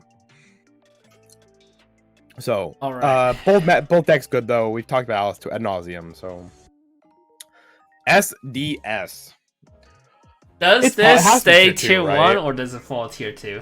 No, it's tier 2. It's definitely tier 2. Yeah, I think Overlord I- beats Hmm. I it. What else think comes this out deck. that will hate on it? It's all the Slime. Hololive. So compared to last season, we don't. 7 Deadly Sins didn't have to play against Hololive 2. Didn't have to play against Overlord. Doesn't have to play against Slime. So Those 3 sets do enough to push my 7 Deadly Sins issue- out of tier 1. yes, 100%. So if we think about it this way, right? Gura will never let this deck hit level 3. Gura can threaten stock swap if you try to compress against it, and they'll just Gura you. Then you have like Alice that just stifles the deck out completely, right? Through like the whole game. It becomes a game of just do you win the. This is a coin flip deck at the end of the day now, because you can't play or anything else. You're literally just praying to God the opponent takes damage, and then you can just like Escanor them to close the game out. Overlord blows Quince is up hard to the deal with. board. Quince farms you with every deck. You can't beat them on offense. I guess you can beat Choice on offense, but at level 2 they play their board out and they just have like a bunch of defensive scribes and they're compressing whatever. 8 Stand by Hololive is like a bad matchup because Escanor has to front. You can always I proved to my opponent, my local that only plays SDS, that I can put him in so many checkmate situations where he only gets single Escanor ever. And he was not having it. He was like, this is fucking atrocious. And Slime has the global hex proof. Slime just says, yeah, you just can't bounce my cards. Have fun. And you're also compressing, right? You're compressing, you force them to have to stock swap you. Stock swap means they do less. It just hurts the deck so much. It's probably still tier 2. Like, it's still Escanor is still a scary card. And the deck can still coin flip the game on you because there's so many soul triggers. It's probably like... Is it better than 8 Stand by Hololive? It's definitely below all the Quince decks. I would play every single Quince deck before I played SDS nowadays. Oh, 8 Stand In the current format, I would put it above 8 Stand by Hololive in the current format. Because it can be a bit more agnostic to like Alice, which I think is a boon. Okay. Saikano. Rogue. I'll give you tier 3. I will give you tier 3. Yes! We can be bottom You can tier put it next 3. to Grisaya. You can put it next to Grisaya. Oh, yes. Yeah, you want to put it below AOT? Sure, I'll give it to you. No. This deck is much better than AOT. Like, at the very least. Heal looping is still fine. You do lose to Overlord, but like, whatever. What You're the... tier 3. Who fucking cares? What you do beat is Gura. I have a Do you beat Gura? I have a 100% win rate against Gura with this deck. Because you can deny Ame and you're pushing damage all the time. You just push them to level 3 and they try Yeah, but to if double. they cancel like once, they triple Gura, right? If they cancel, good. Yeah, okay, sure. But Anyhow, you never not get actually the Ame good into reverses. Gura, but- So the most likely you're going to That double is a Gura, cool part. and then They you're deny the Ame very reverses. compressed. So you just cancel. Nice. And that's your only good matchup in the meta. Everything else you fucking lose. I don't even know if I'd call it good. I'd call it like like your best probably the best matchup you could ask to be queued into. I don't know if I'd call it good. And but, everything else in the meta you fucking die too. yeah, let's not. All right, Tokyo Revengers Dual Laners Split Soul Pants. Salvage Split Soul Pants. Probably. Okay, this deck is probably tier 3, but it's probably like the best deck in tier 3. Because I don't think it's much different from Pachin, but I think Pachin having an actual game plan that like feeds into the meta is more relevant. Fair? Where do you put Pachin? I don't really know how much we have to. Probably like tier 2 above Bang Dream. My logic is like Pachin big. Pachin is big. Pachin big. Pachin wins you the sound matchup, wins you the slime matchup. This deck can Still, doesn't do much against Overlord. It doesn't do much against Overlord. It doesn't do much against Gura. Yeah, It just kind of exists against Gura. If you can get triple, you can deny Ames. Ame. Yeah, you can like deny Ames and start swinging into open lanes. You could play with. I don't know which version you would play. If you can either play the actual finisher top end, or you play towards the counter. I don't think you play both, but the money counter version is probably better than Nagura though. Yeah, at least a little bit, just a little bit. But who knows? But yeah, I think this deck it has an actual game plan at least to play against. It's a play into that like beats some of the meta decks, which I think is good enough. Slime is here too. I think Slime is probably. It's probably next to 8 Standby Hololive. I think these are like basically the same kind of deck in the format, if I'm being honest. Does Rogue mean it's bad? Rogue means it's bad for every deck that is not specifically the Ollie deck in Hololive. Rogue means is Rogue. Rogue means it's. You won't see it. Like it's like you'll be surprised to see it. It's gonna be a set that some people might pick up just because they enjoy the set and not because they're trying to win. Yeah, like I think the only deck on this list that's like Rogue, like true Rogue, is the Ollie deck. I would rather play Slime over. I would not play Slime over Quince if I'm being honest. I think like so Slime has the same issue as Hololive, right, Kevin? It doesn't win games. But like your ability to win the game is non-existent. You have an okay matchup. But the deck loses to itself too. And you beat I don't think you do.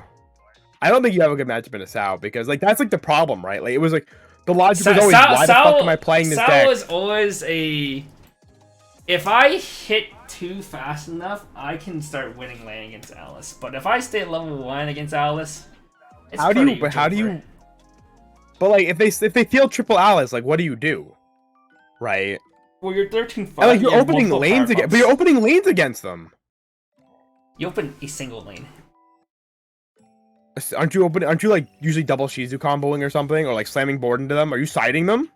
Oh, you're talking about that way? Yeah.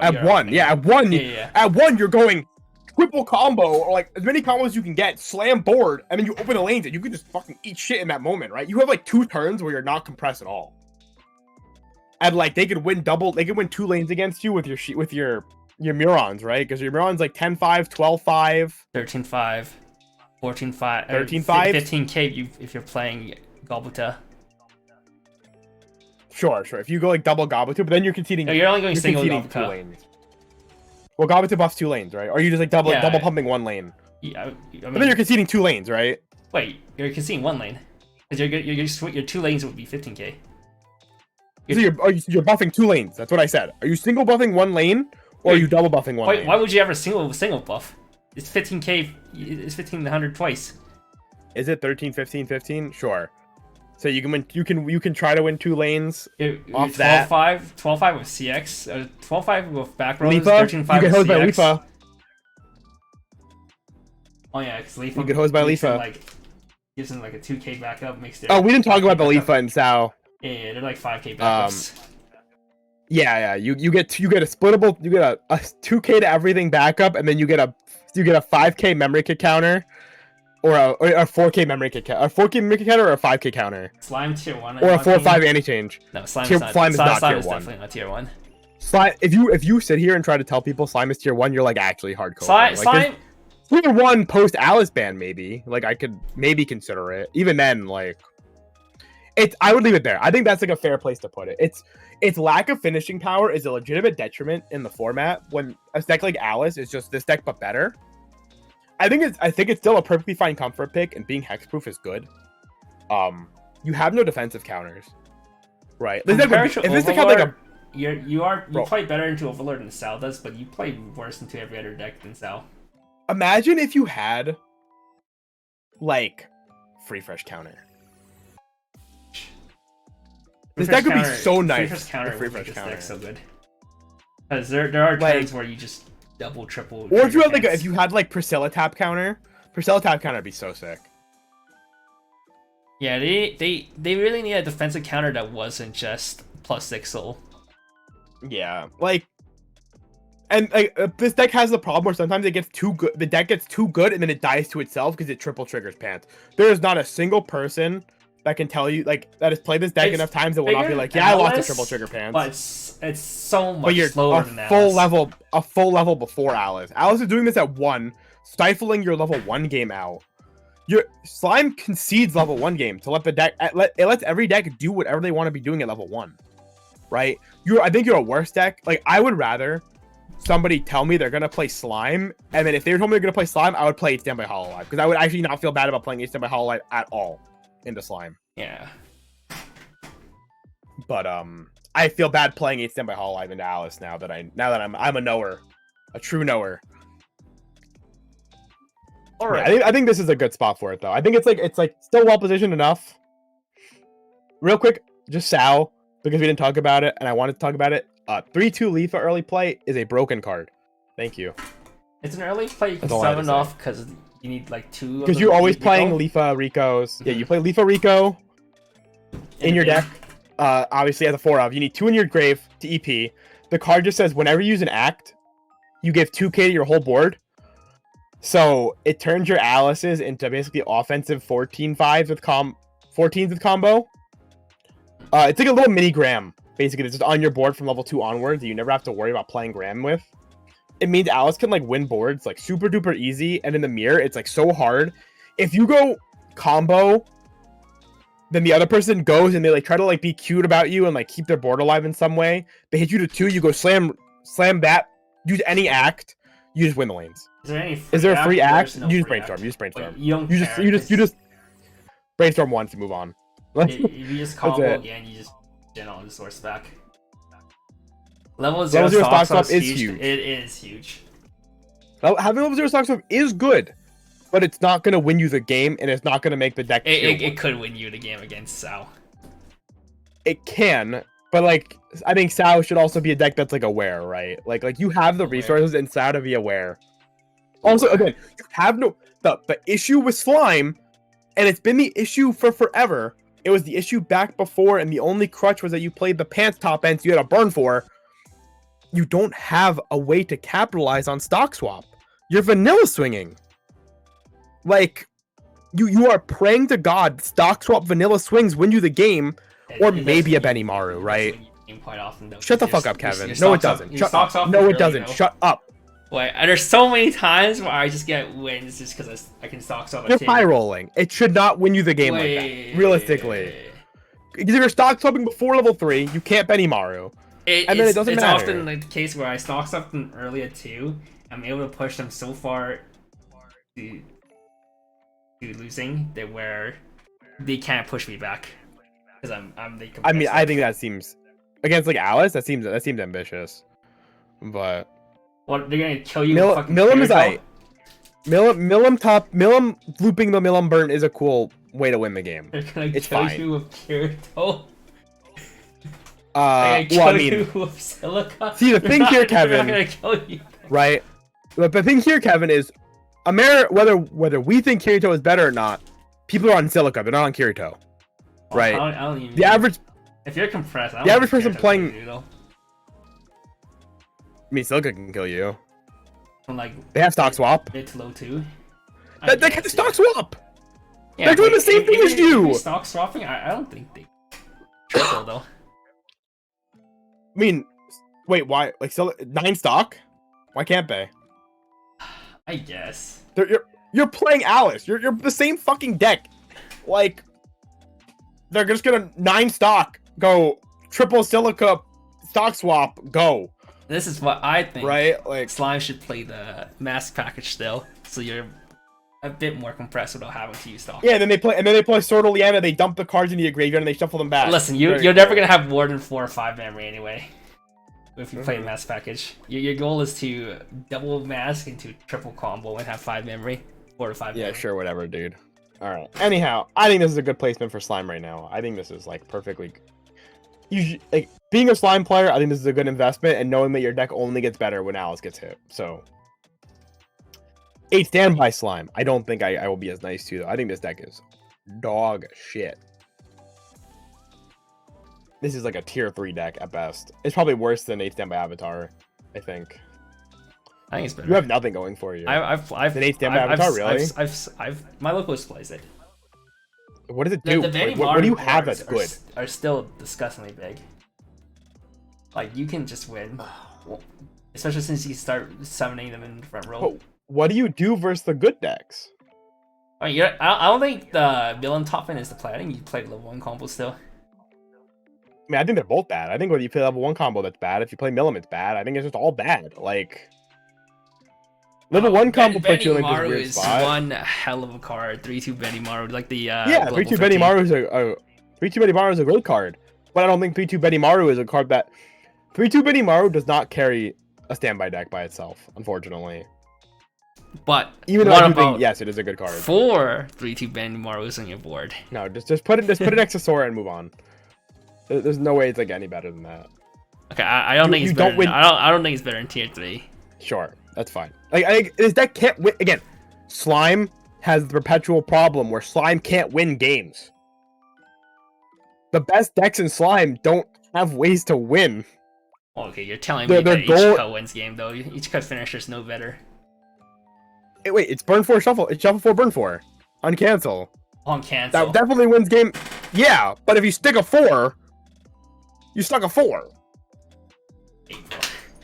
Like, it's like Gur at home. Okay. You're just trying to yeet somebody. But it's also cheap. It's Stitch 1. It's a healer that's Stitch 1. Right? And in a deck that picks up its climax for free. Like, and also you have more going for you. You actually have like a mid-game compression game planned with like defensive like options. Like it's just better. Defensive. And you break boards. You break boards. That's the good part. But anyhow, 8 Standby Overlord. This deck also I'm just not unplayable. The fucking community tier list fucking put this higher than tier 1, tier 3. Fucking this fucking just, shit, dude. Honestly, you can probably put it next to Slime, right? It's probably like same tier as Slime. Maybe a little worse. Stand by together strong. Just, yeah, unfortunately, this deck, if literally no board-based deck is in existence, this deck cooms. But yeah, literally every meta is gonna have a board-based deck just because of the factuality of the meta. The way Weiss works. Weiss works where winning board is actually pretty fucking good. It's so good. Leads to a lot of advantages, you know, not having to clock every turn. If you get the pass turn with Albedo living, insane. Insane if Albedo gets to survive. But Albedo like never survives. So I almost want to run 1 book in Slime for kill power. What people play is I coomed when I saw Albedo. People playing Slime, instead of playing 1 book, they play the 1 salvage split soul away. That thing can push damage. I mean, it's basically the same idea of Ichika, where you shuffle back, burn, but you don't have to can't get canceled. So there's extended damage. That's what Japan plays. The reason why I can play it now, not before, is that now you play actual soul trigger cards because you have the 2 1s and you have you just have 2 1s. That's the thing. Yeah, I think Clint's will make a 1 of it. Yeah, 1 salvage Blitzo and then. Yeah, he's done 1 of it and he says I'll find it. Yeah. I mean, you play 7 pants. Yeah, but three level 1 pants, 4 level 3 pants, and then 1 of that. I think Japan's playing 4 level 1s and 3 level 2s because your idea is that you're not gonna. Really? Well, you play 4 I guess level you're only 2. mirroring for like maybe 2 turns, right? Like 2 or 3 turns max. If you're gonna play that one, you're only aiming to mirror in 1 or 2 turns. And then you just pick them up, and if you have it, you just pick them up anyway off pants. Sure, that's probably fine too. Overlord bar. Okay, are we going to put this deck in tier 1, or is it just the top of tier 2? Like legitimately, right? Because it's meta warping. Sure, it's meta warping. It is meta warping, but like its Alice matchup is just so bad. Oh, I actually think that's true. If you don't play a level 1 combo, it's not that bad. You have like, okay, so I was talking to Darcy where he was showing me the Rintaro empty door build, right, with no event. Do you actually think the no event empty door build is like good enough? Yes. In Alice meta, and like Yes. in Alice meta. Plus, you're also not queuing to Alice now. What? You're not always gonna queue into Alice. Like I don't like a part of me just like I feel bad because like you can never use this level 0 Eins, right? Because Alice will always just shoot it. So like, yeah, but what are you doing? You're not trying. I think you play a prolonged 0. You just try to like how do you just play slower? You just try to get yourself pushed to level 2 fast. 2? Or yeah. So what you'll attack like once or twice, try to keep Sao at 0, so you can like resolve your Eins. Yeah. Keep your pluses. You want to be able to resolve your Eins around the same time that Alice comes on. Well, no, I mean I meant your level 0 Eins, right? Because like you still have to yeah. resolve your level 0 Eins. That's like how you keep your hand early until you can Shaltier. And then what, you just go like field Shaltier. Ideally, like I mean, you don't really need to keep hand. If you're not try fielding, you don't need to resolve level 0 Eins to try to keep hand because you're not fielding much cards in the first place. So are you like actively trying to hit level 2 when Alice hits level 1? I guess is like my question. Pretty much. Like if you go while Alice is 0, you go to 2. Is that what's happening? Well, you push them to like after, but yeah. Yeah, like you go to level 2, you push them to 1 at your level 2. Ideally, try to push them to like 1, like mid 1, and then go from there. Ideally, you hit 1 first and hit 2 first. Yeah. Is it? Aren't you trying to like? If they get Alice on lineman, doesn't it just not matter anymore? That you're just in the same bad spot you were before. Yeah, so you want to get Eins first before the Alice. Yeah. Like it just seems so weird to me, right? Ideally, you want to keep them 0-5, and then when you do the Eins turn, you can push them to a higher, like hopefully like you T2 swings. Like, are you trying to like? Are you trying to double Eins? You can, but there's. It depends on how the game goes, but there are. Are you trying to like Eins plus the Eins plus like the double draw, the draw 2 bitch and whatever. But ideally, like, I'm generally trying to. How does Overlord board wipe care about hexproof? Overlord can't board wipe hexproof, so that's why Slime is like. Yeah, so Slime that's like one of the best parts about Slime in the format. Yeah, like Eins just kind of attacks through. Just so here's a match for Eins. Slime is probably a losing matchup. Sao is depends on how the early game goes, because there's a lot of skill. There's a lot of skill expression that Overlord can do in the first few turns. Could you realistically side Alice? Yes, you probably could realistically just side Alice for a turn and be okay. I think you'd rather not though, right? You'd rather be giving them a single turn of Alice, shoot the Alices, and then they're like on the back. Even then, they can out Slime with double. The problem with double Eins is that it's pretty hard to get double Eins. Plus, you need a double 1/1 back row. Which requires quite a bit. That's 4 stock, 4 specific hand, including 4 hand to dump, right? Because it's. And you also want the Shaltier to be drawing you. So I mean, you do have the draws, but it's like how does the Eins work again? Is it? It's ditch 1 sack pay, this, yeah, right? pay 1, ditch 1, sack itself. To summon. Yeah. To command. Which is a bad change cost, but not so bad when you can guarantee your Eins will live every turn. Yeah, it makes up for it in the end. And then ideally, you also still have to have the evented memory too, right? Which is like a big thing too.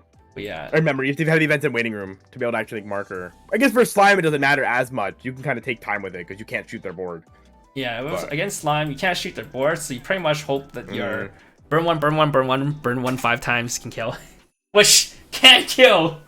I mean, it can. Yeah, I mean, but you get like 7 burn ones, right? You get maximum is 8. But your 8, yeah, triple Eins. But like, I think like double Eins on that turn is like fairly reasonable though to have. It's like my big thing. It's like double Eins and then 5 burn ones.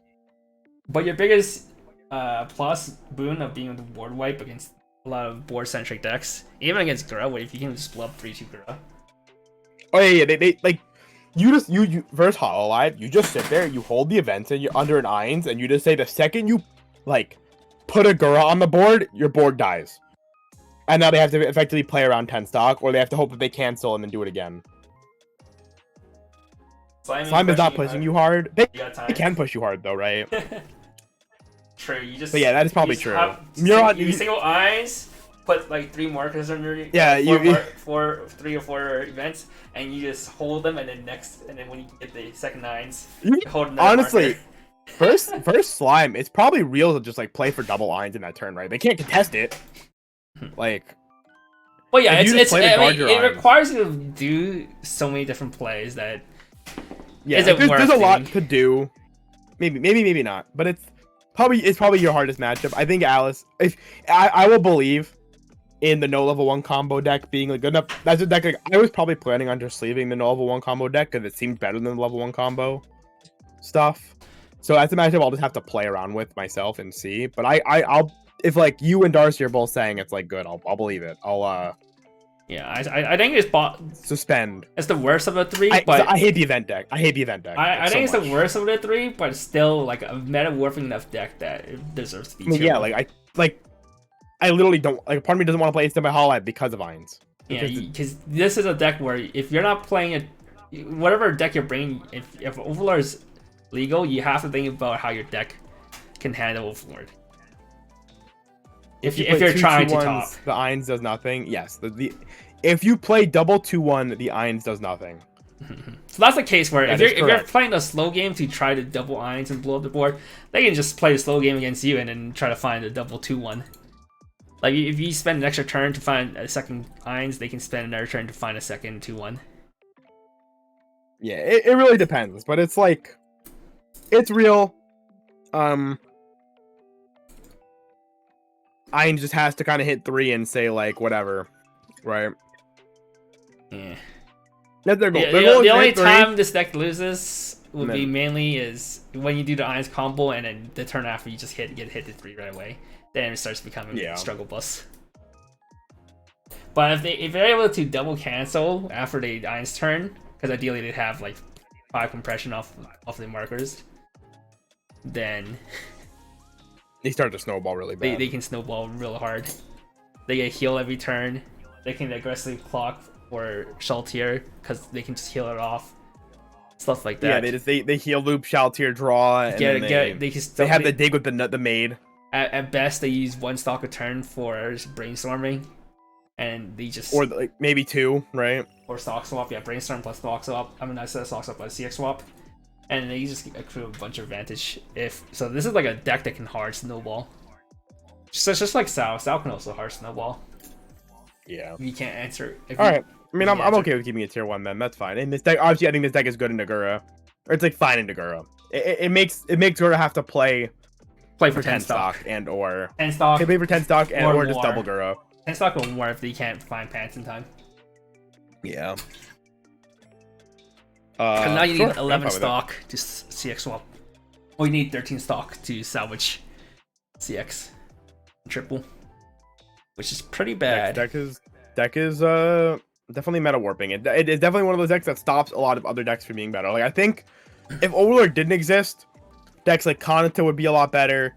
The decks like 8 choice Quince would be a lot better. 8 standby Quince. Like these decks are not tier 1. Like at least 8 standby Quince minimum is not tier 1 because 2 of the 3 best decks in the game are like hard to play against. And then their tier 1 deck doesn't give a fuck about what you're doing.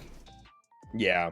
They're just gonna let you whatever. Yeah, you want to salvage? Yeah, bro, shit's fine. So like this has like because you're not denying Quince can't deny you Ames. They physically just cannot deny that card. This has a bad matchup against the top 3.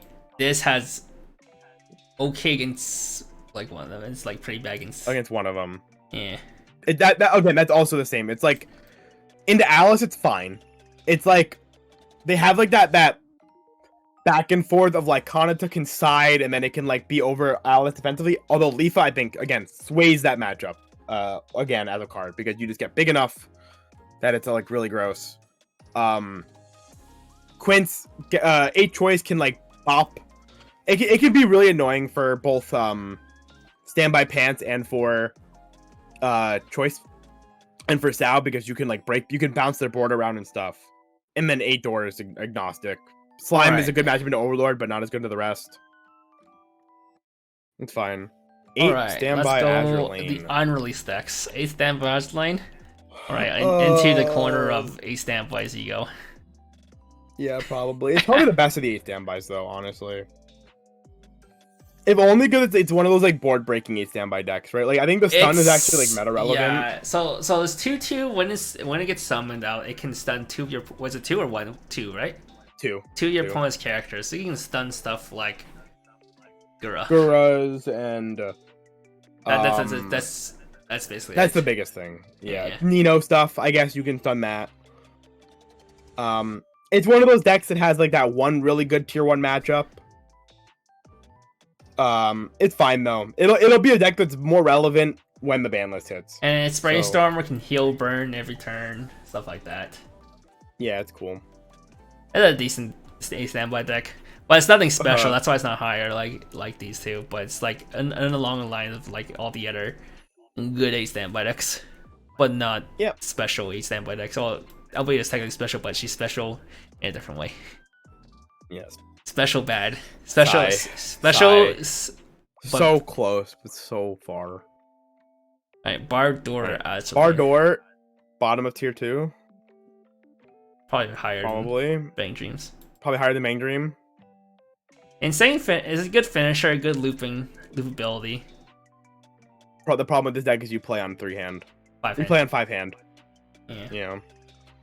But it still has that coin flip where had a really great record against.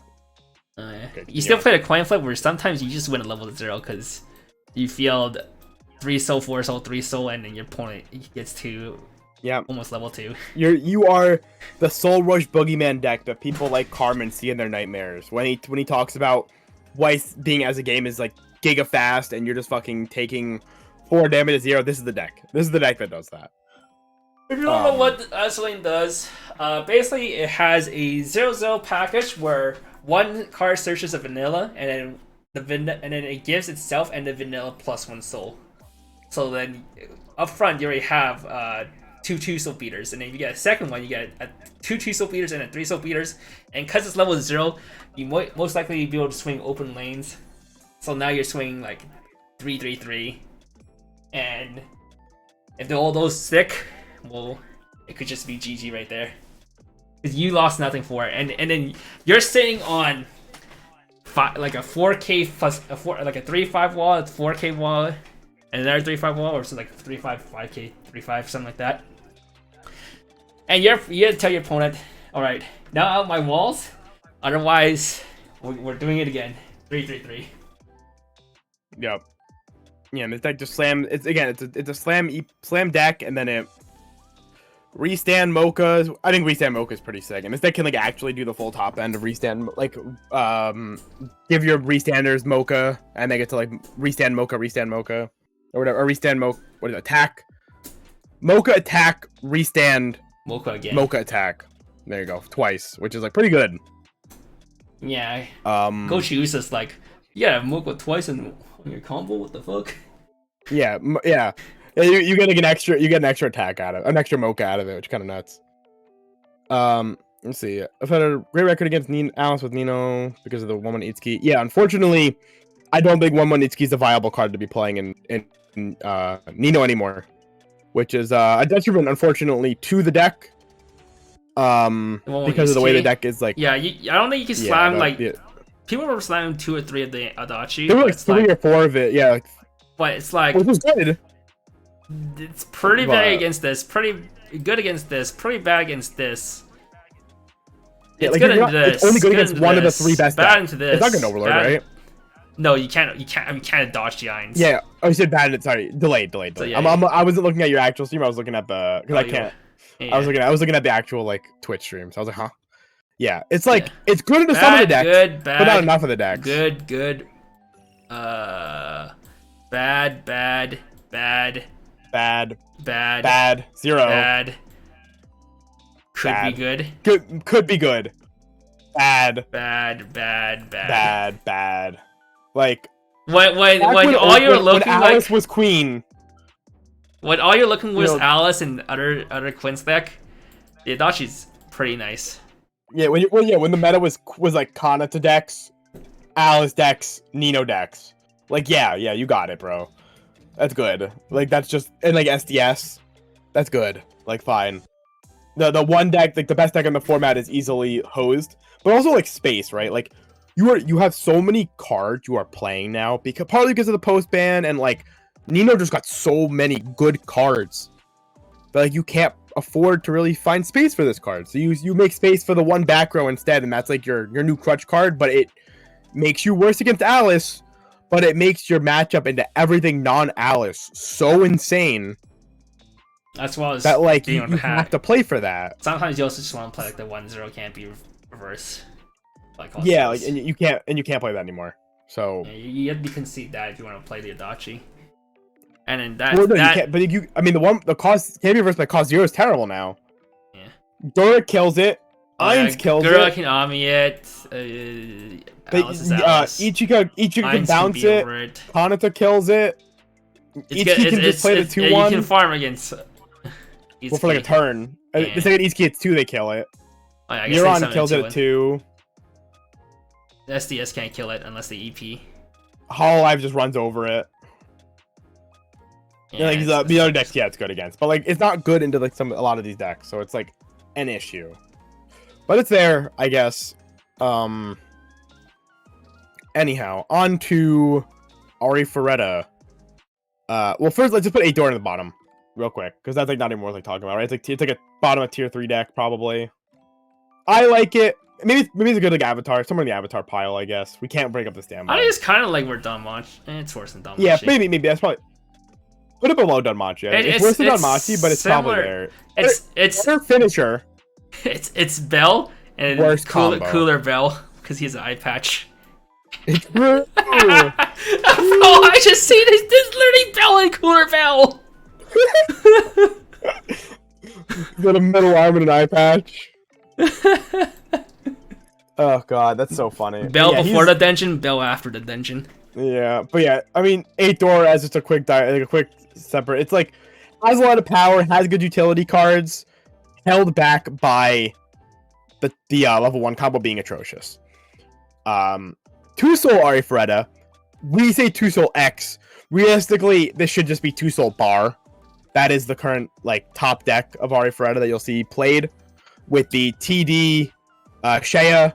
That's an elbow drop, so it's on play, spawn 1 from hand, and then it's pay 3, drop 1 restand. Something like that. But something like that. English hasn't had a good 2 soul deck since supposedly Sunshine Days when people played 2 soul Sunshine. No, it was even then. It was like that was like the meme. I'm scared of AOT cope. Was like the thing. Yeah. Can't you dunk on ARI 2 soul by allowing how the fuck do you not set up memory though? Like how do they not set up memory? What like them? What are you playing Psychono, dude? Are you siding and bouncing back the hand, readying from crashing all the time? Like yeah, you can side them, but they're gonna just crash them. Like this deck doesn't care. Like its goal is to just crash them in, move on with its life, and then combo. This is like it's so hard to deny them. This is like the first 2 soul deck that's gonna be meta relevant. Yeah, because we didn't have Big King God. Oh no, you can say review. This deck is still super coin flippy. Where like legitimately the play versus deck is to just take the 7 damage and move on. Like you just take the L. You take the level, you pray to God you just take the level, and then the deck just dies. If you cancel once, then they're playing the game. If you cancel twice, they're really playing the game. Yeah, but this is a 2 soul deck that punishes you for actually canceling their 2 soul. That's the difference between the DBG and this.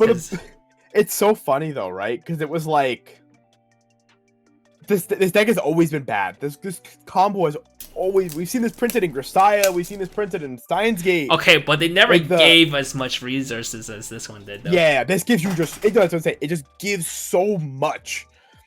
It gives you hand, it gives you stock, it gives you everything. Alright, let me pull it up. What exactly does it give you again? It's stock 2 Maguro. Yeah. And then it goes to hand. It bounces to your hand. So you have it again. So you go +2 if they cancel, you go +2 stock, +2 hand, Plus 2 hand. and you can combo again in turn after. That's back to hand. So you don't care about your opponent's board, because you're just bounce back to hand and You're always getting more than your opponent is getting out of your combo, out of you crashing your combo into them. I don't know, Beaufort felt better to me. Two-Soul Beaufort wasn't a real deck. I'm sorry. Like, that deck was like a meme deck. Two-Soul Beaufort, the combo, I played against that a lot. might be nice because you have 2 copies. It was fine. It was like a guaranteed plus, right? Yeah, 8 copies, guaranteed plus. Well, the problem was the rest of your deck was fun. Yeah, you had no good top ends. You're just slamming a two-soul and hoping it sticks. You do basically nothing with the amount of resources you get. You play the door top end maybe, and you get like atrocity maple, I guess. Most of the time they play like the stock soap. You slam Musashi's, right? Or it's like they play pants with the stock soap or some shit. I don't know.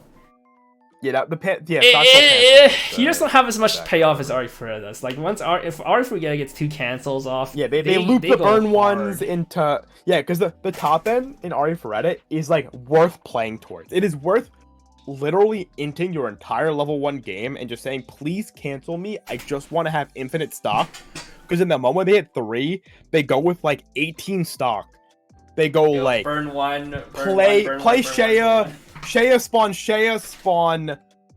the fucking girl, UA, burn 1.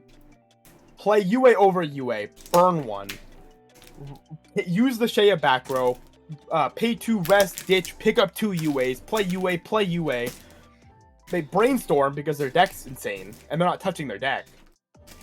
They just pick up more cards again, and they just go again.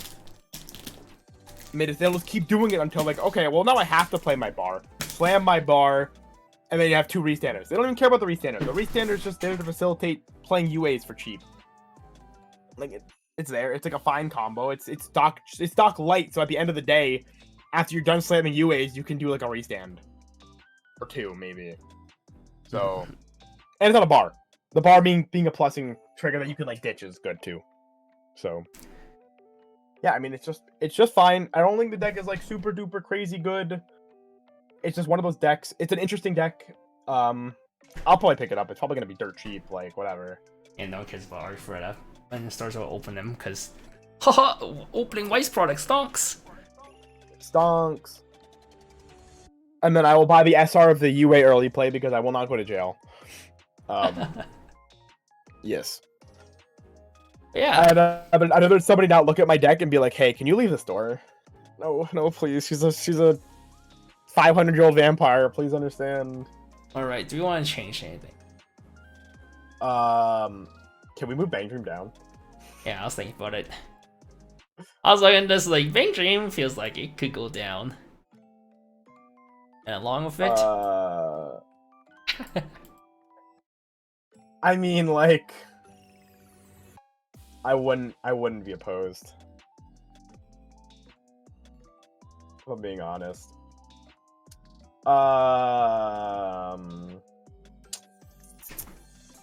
Is there anything else you want to trim out of tier 2? All I know is this looks clean now. Holy shit. Thank God we got rid of Bang Dream. Removing a line. I'm thinking if I want to keep Azulane and Pachin in tier 2.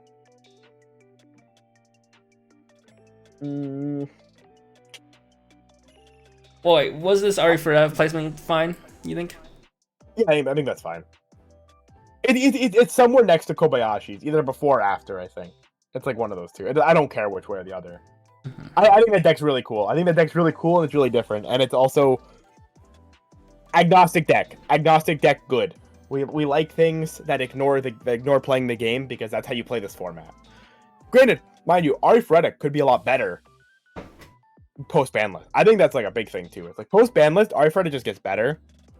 Because like if something like Alice leaves the format, one of the bigger like compression decks that's like harder to kill leaves the format. I don't remember, does Arifureta have they have a climax, they have a stock swap, right? There's like no way they don't have a stock swap. Chad, I think they might have a stock swap. They might have like a 2-on Fumio, if I remember correctly. What's the crap stock one? swap? Is it Shuffleback? I think it might be a Or shuffle. is it real? It might be an event shuffleback. Oh shit! Ditch Oh 2 yeah, CIP? shit, yeah. It's a ditch 2 CX stock swap. Is that fine? It's okay. It's basically Okay. it's like this Obviously not UE stock swap. not better in this context of this kind of deck. Definitely rather not have better pay than You'd rather have pay 3. Yeah. But yeah, you just play it. You play it because it's a stock swap. At least you have it, I guess. That's like the big thing. You have a real stock swap.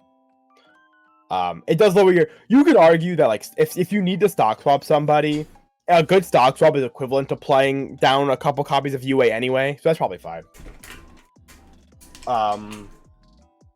You could be playing Spy X Family, not have one. You can play Quince and not have one.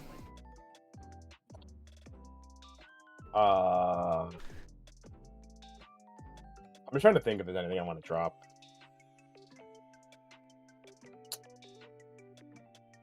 Use. I think this is fine. I would like almost.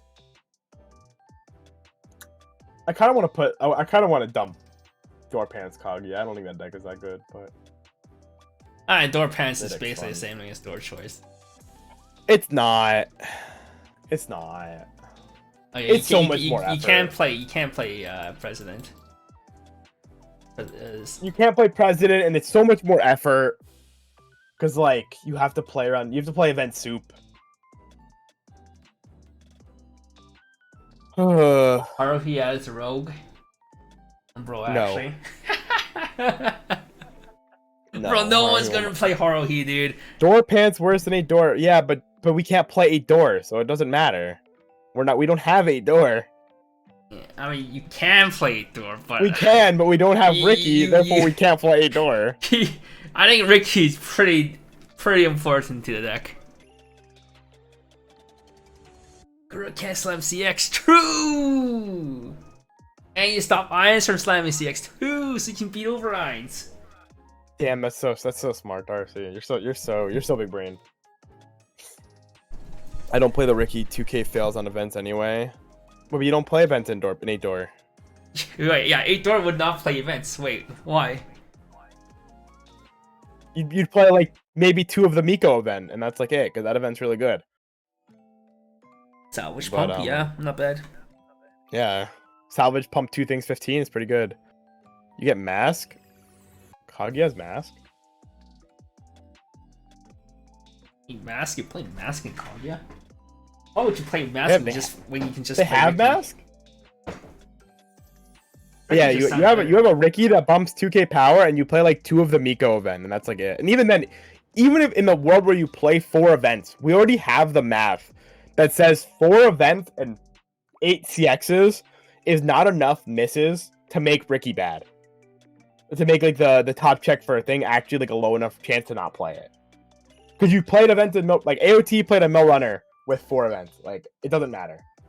So, and you also have a top check 2 rearranger in Kaguya too. You can play. I've played Mill Runner Psychono with 3 events.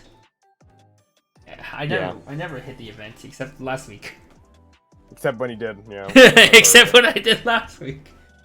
But yeah, I think this list is overall pretty good. I don't think there's any. All right, chat. We'll leave it. We'll give you a say.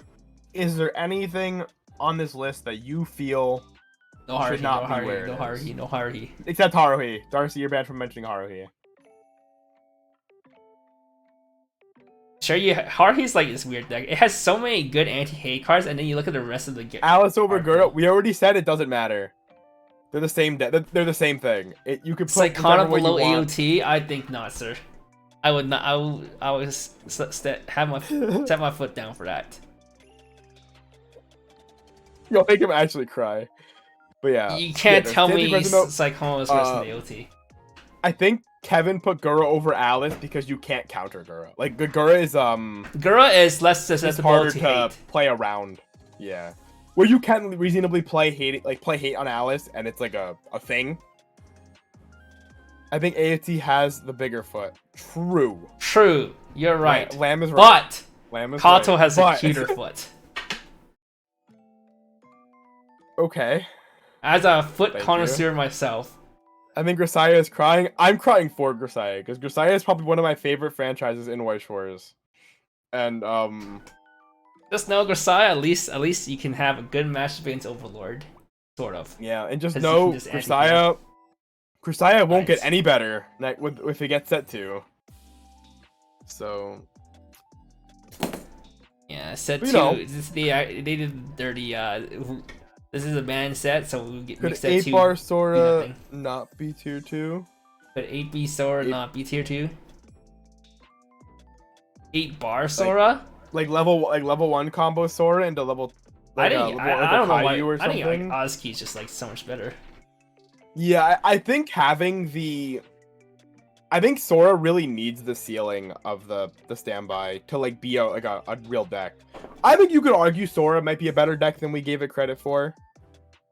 But I think does this it falls not- under the case of if I was playing a Hololive deck, bam bam. Why would I bam, not play? Yeah, there's like just better decks to be playing. I think Sora. Okay, let's be fair. I think we could put Sora next, like above like TRV. I think there's an actual merit to playing Sora. Probably above TRV to be honest. Like it does wall out and it can do it at level 1, like fairly realistically, right?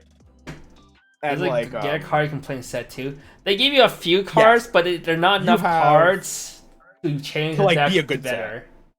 like you have a check 3 brainstorm. You have a check 3 uh, brainstorm to help you spam you your doors get- more. You You have get an extra blue burner. You have a memory thing. You have more memory. You can get more Yeah, memory. the new memory Ricky. That card's pretty good. The check 4 Ricky. But it you have a really doesn't- shitty early play you can play. It doesn't fix any of the fundamental problems of Grisaya, where you have literally no mid game and you have a bad finisher. Yeah. The best part about your finisher is that it lets you actually have a stock swap in your set. Yeah, and the best part of your finisher is it's on the pants to help you door loop. Yep. Like, Grisaya is a perfectly okay deck. I would not. The problem is Uh, anti-heal. Oh, you don't have only- anti-burn. You have anti-heal. Anti-heal You have only anti-burn. stops Eins. Yeah, Sleep I'm on a relevant Haruhi deck right low now. key. Bro, okay, you're telling me it has all these Mikuru, but what about the other 48 cards in your deck? Yeah, what happens when Haruhi can't get reverses? Like, the combo doesn't get reverses, so you can't, like, have cards in hand. What happens? Don't worry about those. Yeah, okay. But you know, prim and proper, insane. Fucking what's the Mikuru card? Catier's Mikuru, insane. The rest of the deck? Don't worry you get about that broken, dude. You get that broken 2-0 event too. That card's nuts. Information warfare or whatever. That card's nuts. Need hand? We'll just swing our way to victory. Wait, does English have swing now? Or no? Yeah, we do. We have swing Okay, now. We have yeah, swing now. I remember for the longest swing wasn't in English, right? We got it with the power up pack. It was a PR. Poggers. Poggers. Yeah, alright guys, well, this is our tier list. I think this is about settled. I would have liked to make the curve a little nicer. 4 you know, maybe pants, cut a 4 card bar, out. Ari Ferreira we're talking about. Is that a deck? Oh yeah, so that's the deck where you can play the Minus Soul in. Or like Well, not the Minus Minus Soul Soul, pets? not the Minus Soul, the what's it called, anti-burn ones. So it saw a Wait. small stint. Wait. I thought the anti-burn deck was 8 pants because you needed students. And Shay is the bar top end. You- She's not a student. As long as you get one more of the student one. And it's not. Why would Bro, I don't know if play a bar pants? top end. I think you play like the door top end. So you still get the door? Like the yeah, fucking... This door? yeah, this door. Cooler Bell door? Because he's still a classmate, and you still get the Azusa. Play the off finisher. And you have to play the off finisher that searches CX. I'm gonna say that deck's probably not worth talking about. I'm gonna be honest. It's I saw remember a level 1 combo was funny, small though. stint because you can make it so that you have a better Gura matchup. Because you neg the Gura. Yeah. And then, Nice. but Oh, anti-burn. Ein still bypasses it because it's event burn, not character burn. Woo! Although you make your matchup against Ein slightly better because it doesn't have the burn ones on the character burn ones. Is it just no burn or anti-burn one? Anti-burn ones. Nice. Yeah.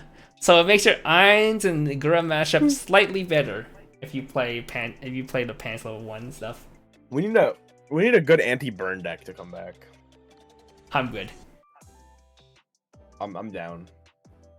Bring it. What do you mean? We're getting Licorice Recoil. Surely they'll print us the anti-burn 4 PRs. What does anti-burn 4 stop? Ichika? It stops Burn. Ichika and it stops Kobayashi. Well, it stops Ichika specifically if Ichika plays for full board. They just overplay one card and they make it a burn. Shuffle 3, burn 3. Log Horizon? Log Horizon? Like, okay, I said a good bro. deck. We need a good deck. With Yo, Log Horizon has Shinobu level 1. Log Horizon got Massachusetts combo. Pad when they port it to English. Good joke, Chad. Stops really enforced Icy Tails. True. You mill 4 off of Icy Tail. Oh, look at that. I have an anti-burn 4. Let's go. Let's go. Oh, you're swinging for 4 and I eat it? Oh.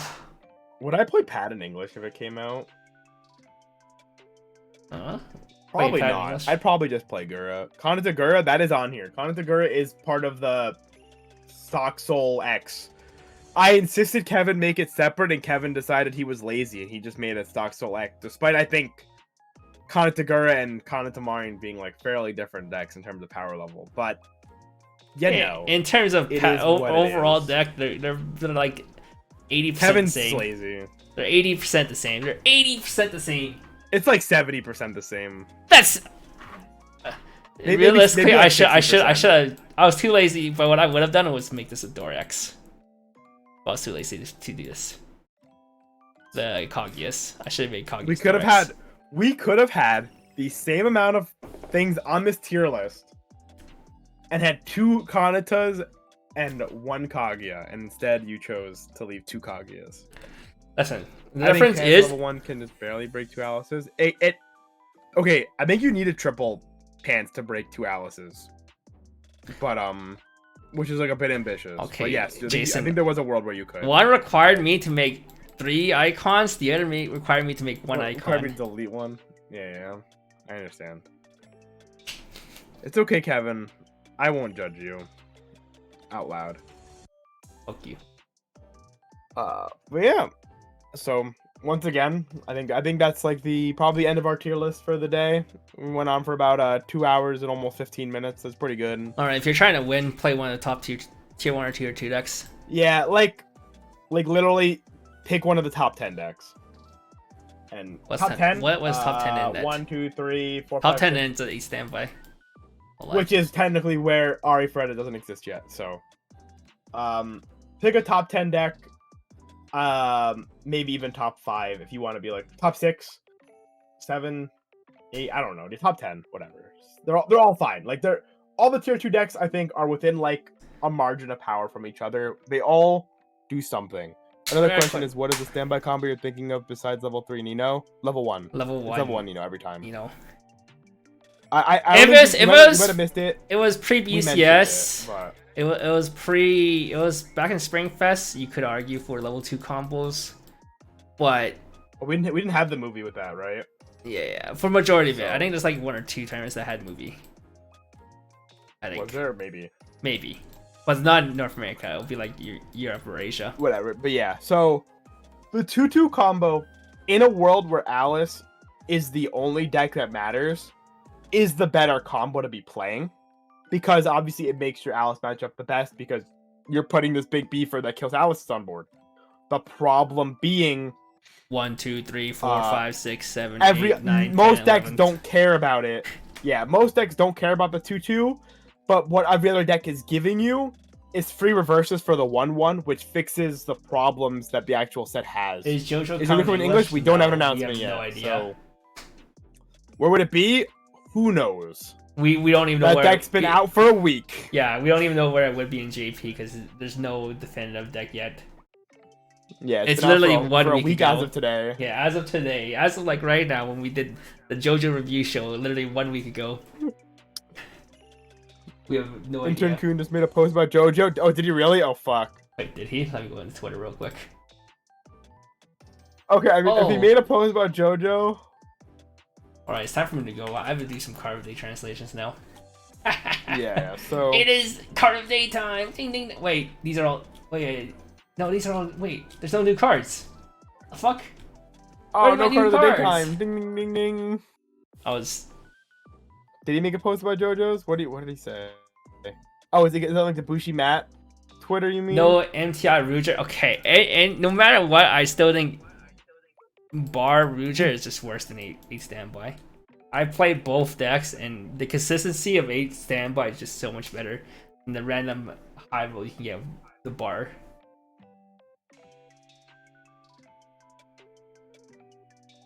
Where's this JoJo tweet? Where's intern? Darcy, did you Bushy Matt. No, I looked at Bushi Matt. There's no JoJo post here. Matt the intern. Is this some kind of reference that I don't understand? No. Yeah, you go to replies. Wait. Yeah, this pin. The replies? Yeah, so if he replies to someone about a JoJo reference, he probably won't see it. I don't think so. I see Vanguard stuff.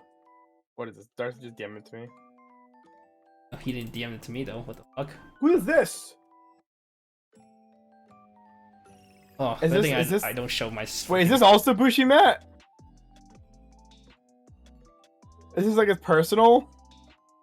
That's why I never check homepage on stream. Holy shit, my Twitter just first thing on my homepage is porn. Wow, wait, this new Honkai girl's really cute. As an aside. Which one? Topaz or Jin Liu? No, Gui Naifen. Oh, that one. That new 4-star She's one. cute. Anyhow, okay, it's on Bushi Matt's personal Twitter. He just put, "Do I need more Jotaro?" and he posted a deck list. That's it's a standby door, but maybe Bushi Matt brings it over and says people want this. I mean, it won't be a far cry to have it, but they probably won't announce until I would our next believe product Part stream. 5 probably sold pretty well. It's still JoJo's at the end of the day. It's still popular. The deck just sucks. Yeah, But- it's This JoJo. sounds It'll better, sell. JoJo, no matter what, it'll sell. Yeah. But yeah. Okay. Now we're actually gonna end it. Went actually like 5 minutes. Thanks everybody for coming. This is our final tier list for the BCS 2023 season. Only 2 hours. Kevin will have to mandatorily do a community one, even though they suck. We That will won't probably happen make a video until it's another like month, isn't it? Yeah, it's in 1 month. Yeah. What the fuck? So we will probably make a video going over the community tier list again when that happens. I felt like it was only a couple weeks when I did the last community tier list. No, video. it took us a while to do anything about it. The fuck? But yeah, we'll do a thing about that more than likely. Hopefully it's better. Maybe people get informed because we'll have a bit of the BCS season underway. Actually, Get the informed, last get informed. the last English Clap. community, tier list. No, they're both bad, Kevin. They're both bad. No, the English one wasn't. Dude, they put 8 Standby Overlord as a tier 1 deck. There What was do you fucking mean? there were some decks too high, some decks too low, but overall put it 8 was Standby okay. Overlord as It was tier overall 1, Kevin. overall it was an okay tier list. I have a phone call. All right, goodbye.